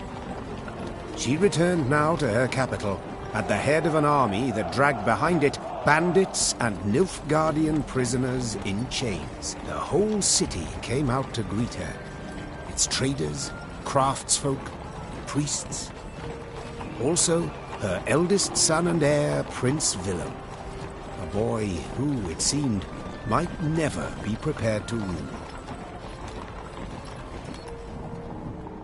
Niamh and Willem rode side by side past the cheering throngs, their faces frozen in regal smiles. It was not until they reached the castle stables that they found a corner in which to speak freely, candidly. Welcome home, Mother. Content I am to see you, to be sure. And I'm happy to see you. Though I dare say I'd have been much happier to witness you leading an army towards Dravigrad. Willem, I trusted you. Left the realm in your care. Indeed. And I, in turn, did my utmost to choose the best course for... Willem, don't be so damned courtly. There's no one else here. My son. Nilfgaard has invaded our home. We're at war. When rulers don't strive and don't choose, when rulers grab their swords and shields and ride out to defend their subjects. You didn't let me finish. All right. Say what you wanted to, please. I feared I'd be hasty, Mother, and I didn't want to be. When we got word of the invasion, the lords convened at the castle. They demanded I hear them out. They wanted to give me counsel. If I'd rushed into the field to confront the foe, I'd have been half blind to the situation, not known all the options I had at my disposal. A ruler never knows all the options. Yet he must decide and act nonetheless. I need to prepare. I'll see you at the Council of Peers.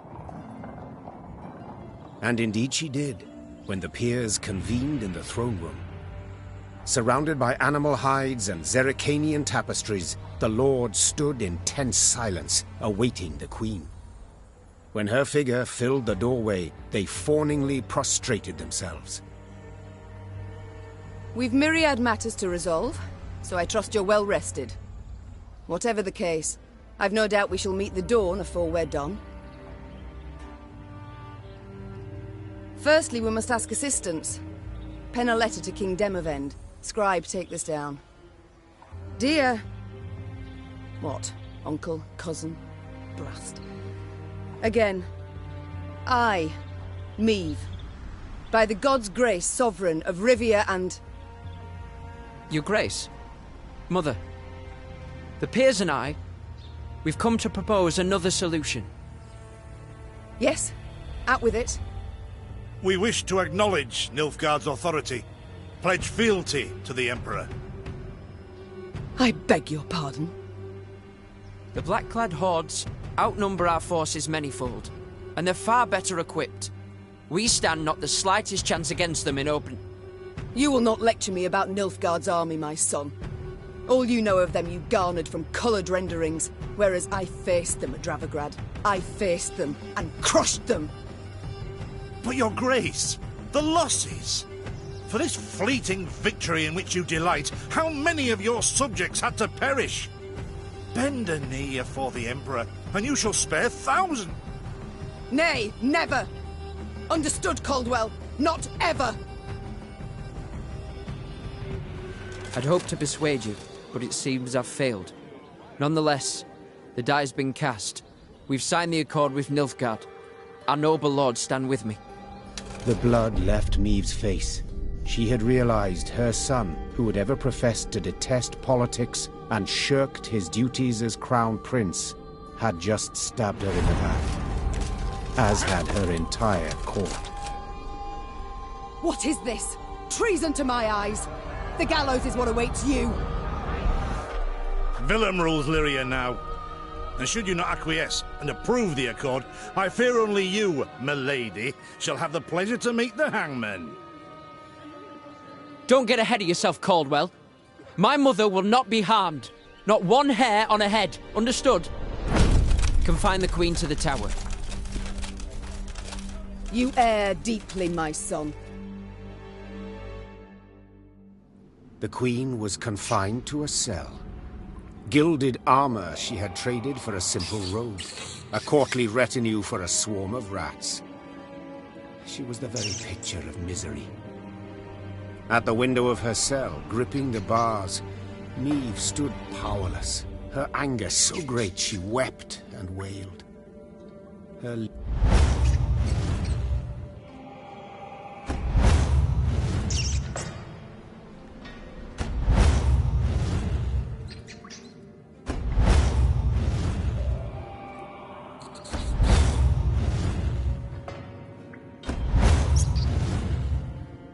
Have I come at a bad time? Demons take you, Caldwell. You've long been at this scheme, haven't you? You left the strays of Sparla to roam the realm, to forage, so that I would have to look to them. And thus gained your cohorts the time they needed to complete Lyria's sail to Nilfgaard. You've seen through it all, that's clear. After the fact, of course. But still, I'm not nearly the poor strategist you thought me.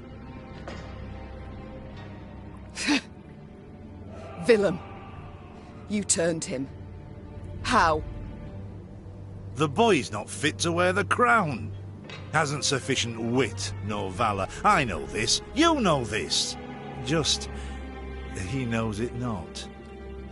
Willem fancied himself a statesman, which terribly to prove he was one. I made it possible. I've been amply rewarded, I have. Palatine since just yesterday, in fact. You'll have neither my blessing nor congratulations. Sorry to disappoint you. I seek neither. I've come for another reason. To bid you adieu. Willem does not seek your death. Does not even fathom it, as you well know. Moreover, his resolve will wilt in time, and he'll wish to free you. So, come the morn, when the young king rides out to pledge fealty afore General Epdahi, you shall use your bed linens to hang yourself.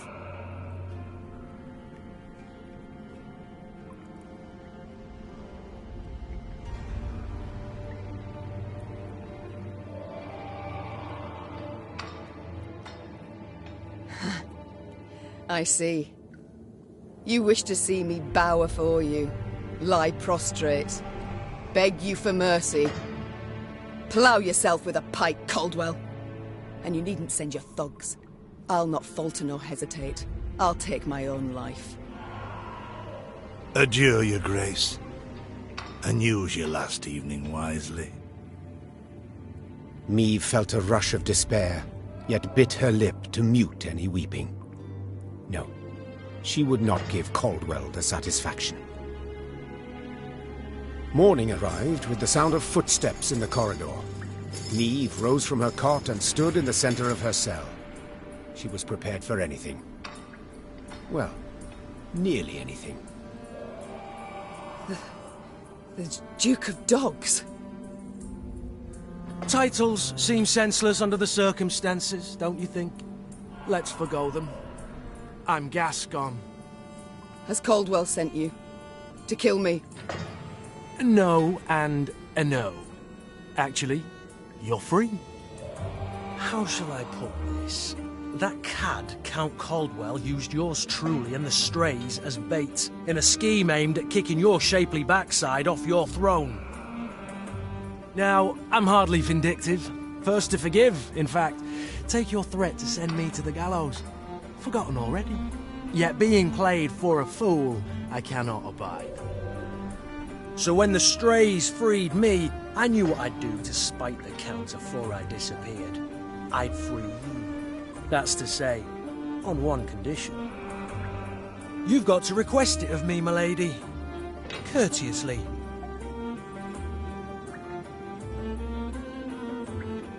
For my realm I will do this, and much, much more.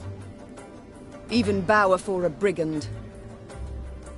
Thus I beg you, Gascon, Duke of Dogs, grant me my freedom.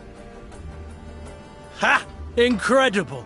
I've lived to see someone grovel with dignity. The true ruler you've got to be. You are free. And grateful. Now please let me pass. I must get to the city jail at once. Would you look at this woman? Free her from one prison, she flies off to the next. They hold Reynard there. And if I've any ally left, anyone who's not betrayed me, it's him. I must get him out. Hold, my lady. Unarmed, alone. Have I any other option?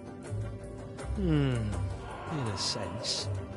See, they locked a few strays in the city pits too. Got a common cause, I'd say. Care to join forces? The Queen took Gascon up on his offer.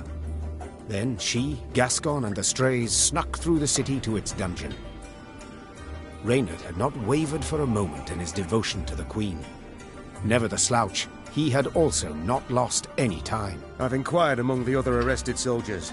Many are prepared to fight, even die at your side, your grace. Seems they may yet get their chance. But now we must flee. All of us. Yet in leaving the jail, the company ran into trouble. When Caldwell's cutthroats had failed to find Meave in her cell waiting for her secret execution, they had informed the Count. He, in turn, dispatched patrols into the streets. The Queen and her cohorts ran into one such unit. Blast. We shan't outrun them. To arms!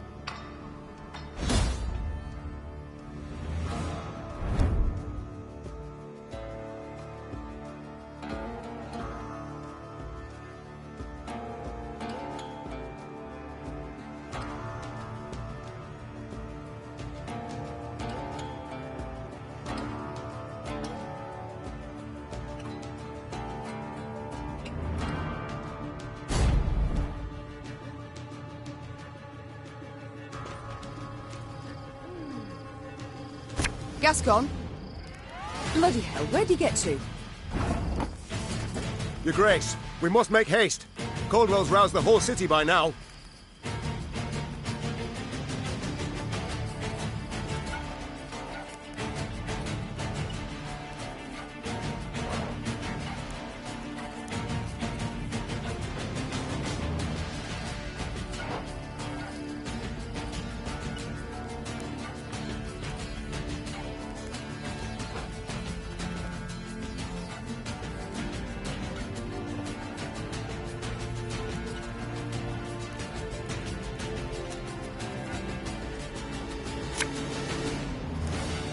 There's a time to reap, a time to sow, and a time to die.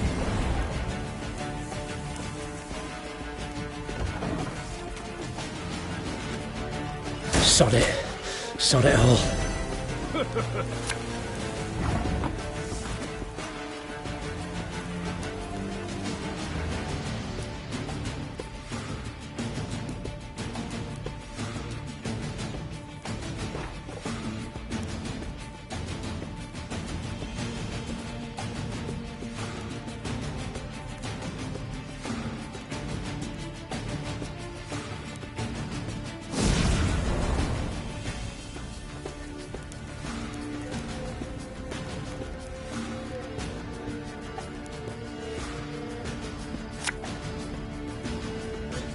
Aye. Don't like this.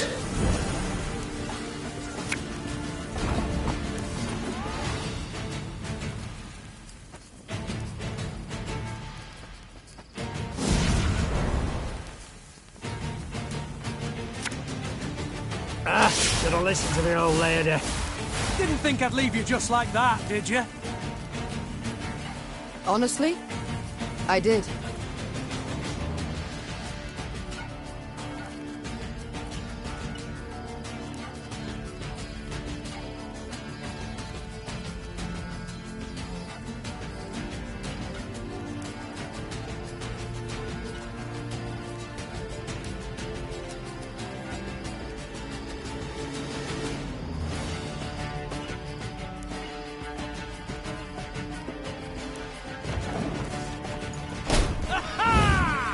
Cussed traitors.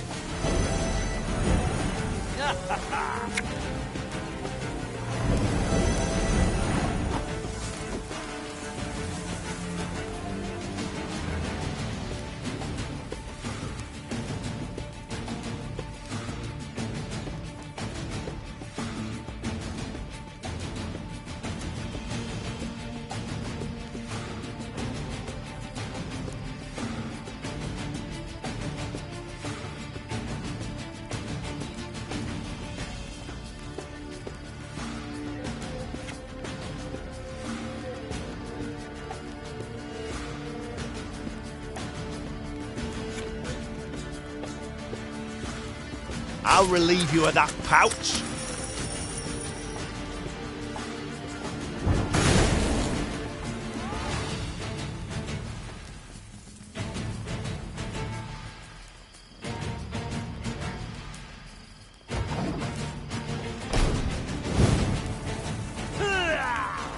Again and again and again.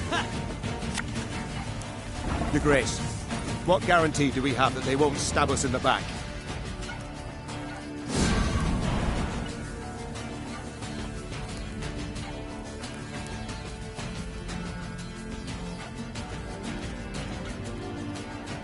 This harvest, we'll be reaping black-clad heads.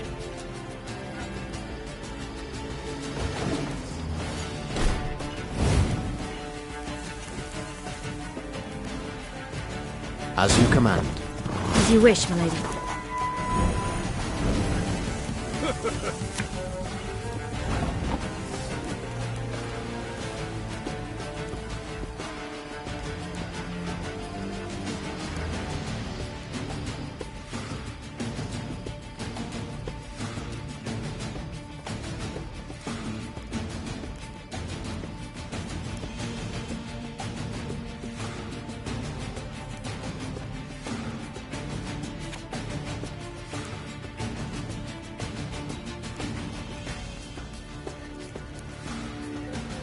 This could hurt.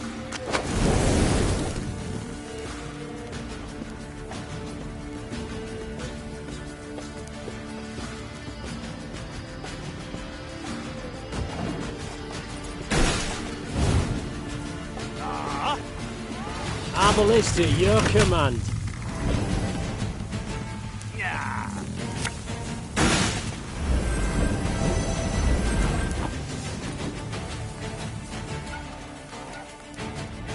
My spirit's willing and how, but these damn boots are killing me.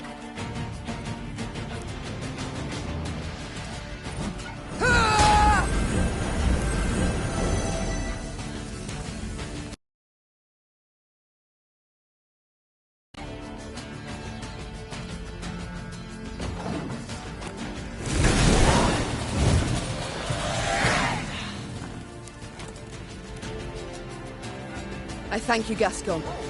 You and your men, for your aid.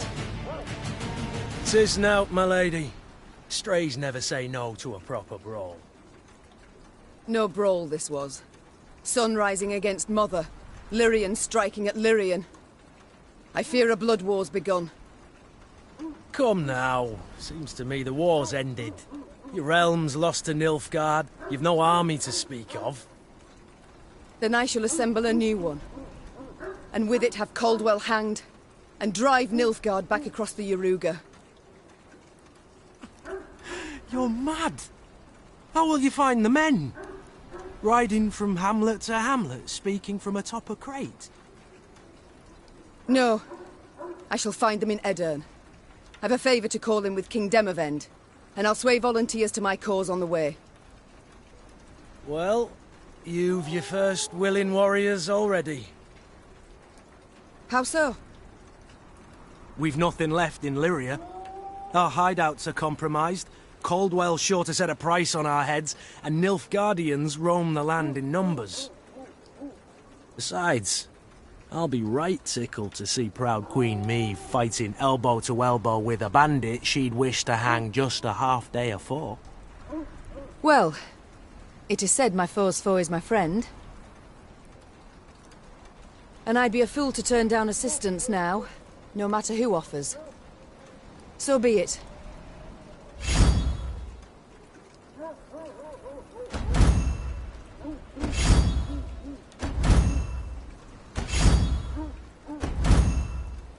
Very high-minded of you, my lady. So, shall we shake on't?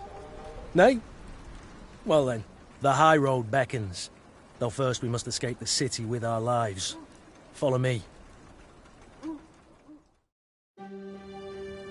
Lyria was hers no more. Meve now had to flee her capital and realm as quickly as she could. Wont to travel the city streets in a gilded carriage, the Queen now saw them from a slightly different vantage point. Is this the only way? Are you quite certain? The Queen is a common fugitive now, so she'd do better to pinch her nose and whinge not at all. At long last, Meve reached the gate. Yet this she found shut tight, locked and guarded. Gods be damned! Easy, your grace. Nothing we can't solve with a quiver full of quarrels. Those are our men. They were, Reynard, were. Gascon's raiders were poised to loose their bolts, but were thwarted when the Queen stepped out in front of them. What's she...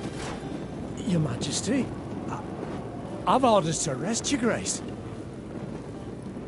Place me in irons, then. Please understand, I haven't a choice. Fear not. You'll be rewarded by Caldwell in Nilfgaardian Florens. The captain's head dropped. His cheeks burned crimson. Go, your grace. Flee now, but only to return. Remember this, Gascon. I'm no fugitive. I'm a queen, robbed of her rightful crown. And though I may need to venture to the world's end before I return, I shall have it back.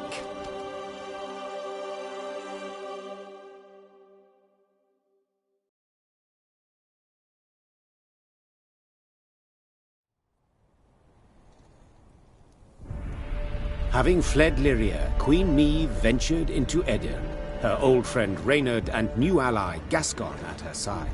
The war had bitten into this land too. Still, Meve hoped to sway King Demavend to her cause, and with his aid, to oust the traitors, retake her throne, and drive the Nilfgaardian invader from her realm. Yet to start, she was forced to fight, Scoia'tael no less. Emerging from a wood, Meve's retinue encountered a unit of elven rebels just moments from hanging a handful of prisoners.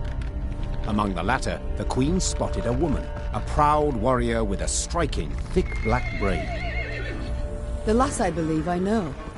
Well, unless we rush to her rescue, it'll soon be you knew her. Well said. Lyrians, attack!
Hang the butcher! Valoa!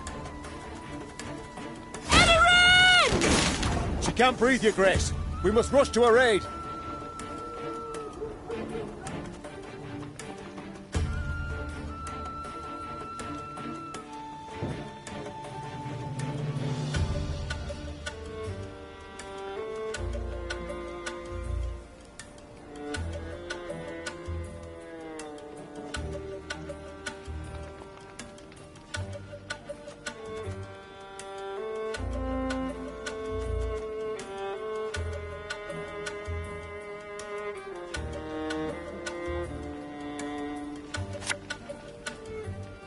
Ow!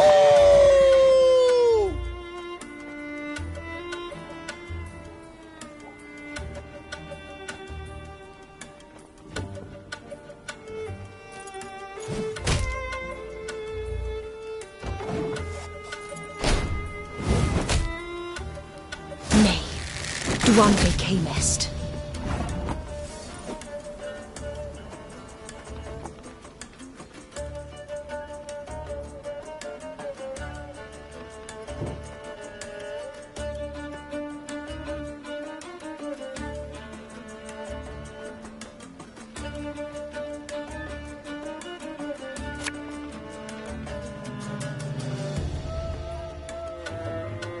This could hurt.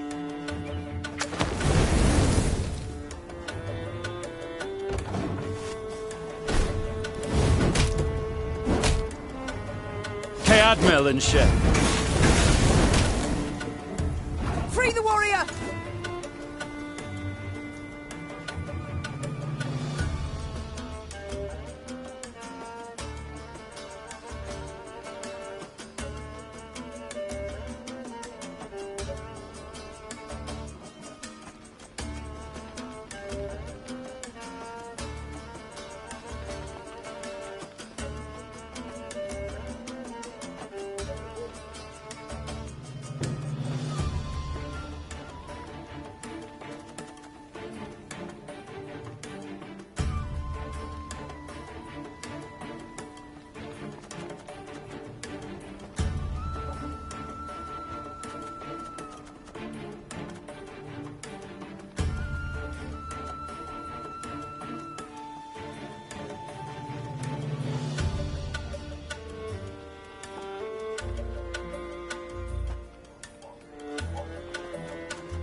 The Scoia'tael warriors shocked the Queen with their speed, their cunning, and their cruelty. Yet in the end, the Lyrians prevailed. When the last elf hit the ground, the Queen had her men untie those they'd sought to hang. 1,000 thanks, Your Grace. Heard many tales of your valor. Pleased to see there weren't just flattery and propaganda. Black Rayla. Haga, we saw you there. You command King Demoven's special forces. That's right. Though not many remain to command. So I see. How did it come to this? My liege sent me to wipe out a Scoia'tael band, led by a rat called Eldane. Followed the vermin's tracks for several days. Straight into his trap, turned out. Hunting elves in the woods. Truly inspired, I must say. Had no choice. Doing nothing would have brought us surer, swifter doom. The Black Clad have invaded Eden. Thanks to elven aid. They snap our supply lines, lurk like dogs, prey on vulnerable units and scouts. You mean to say Nilfgaard's broken your defences? Aye. Though their march will soon halt, believe me. To advance, they'll have to take Rosberg, a stronghold that's yet to fall once. They'll break against its walls like waves upon the rocks.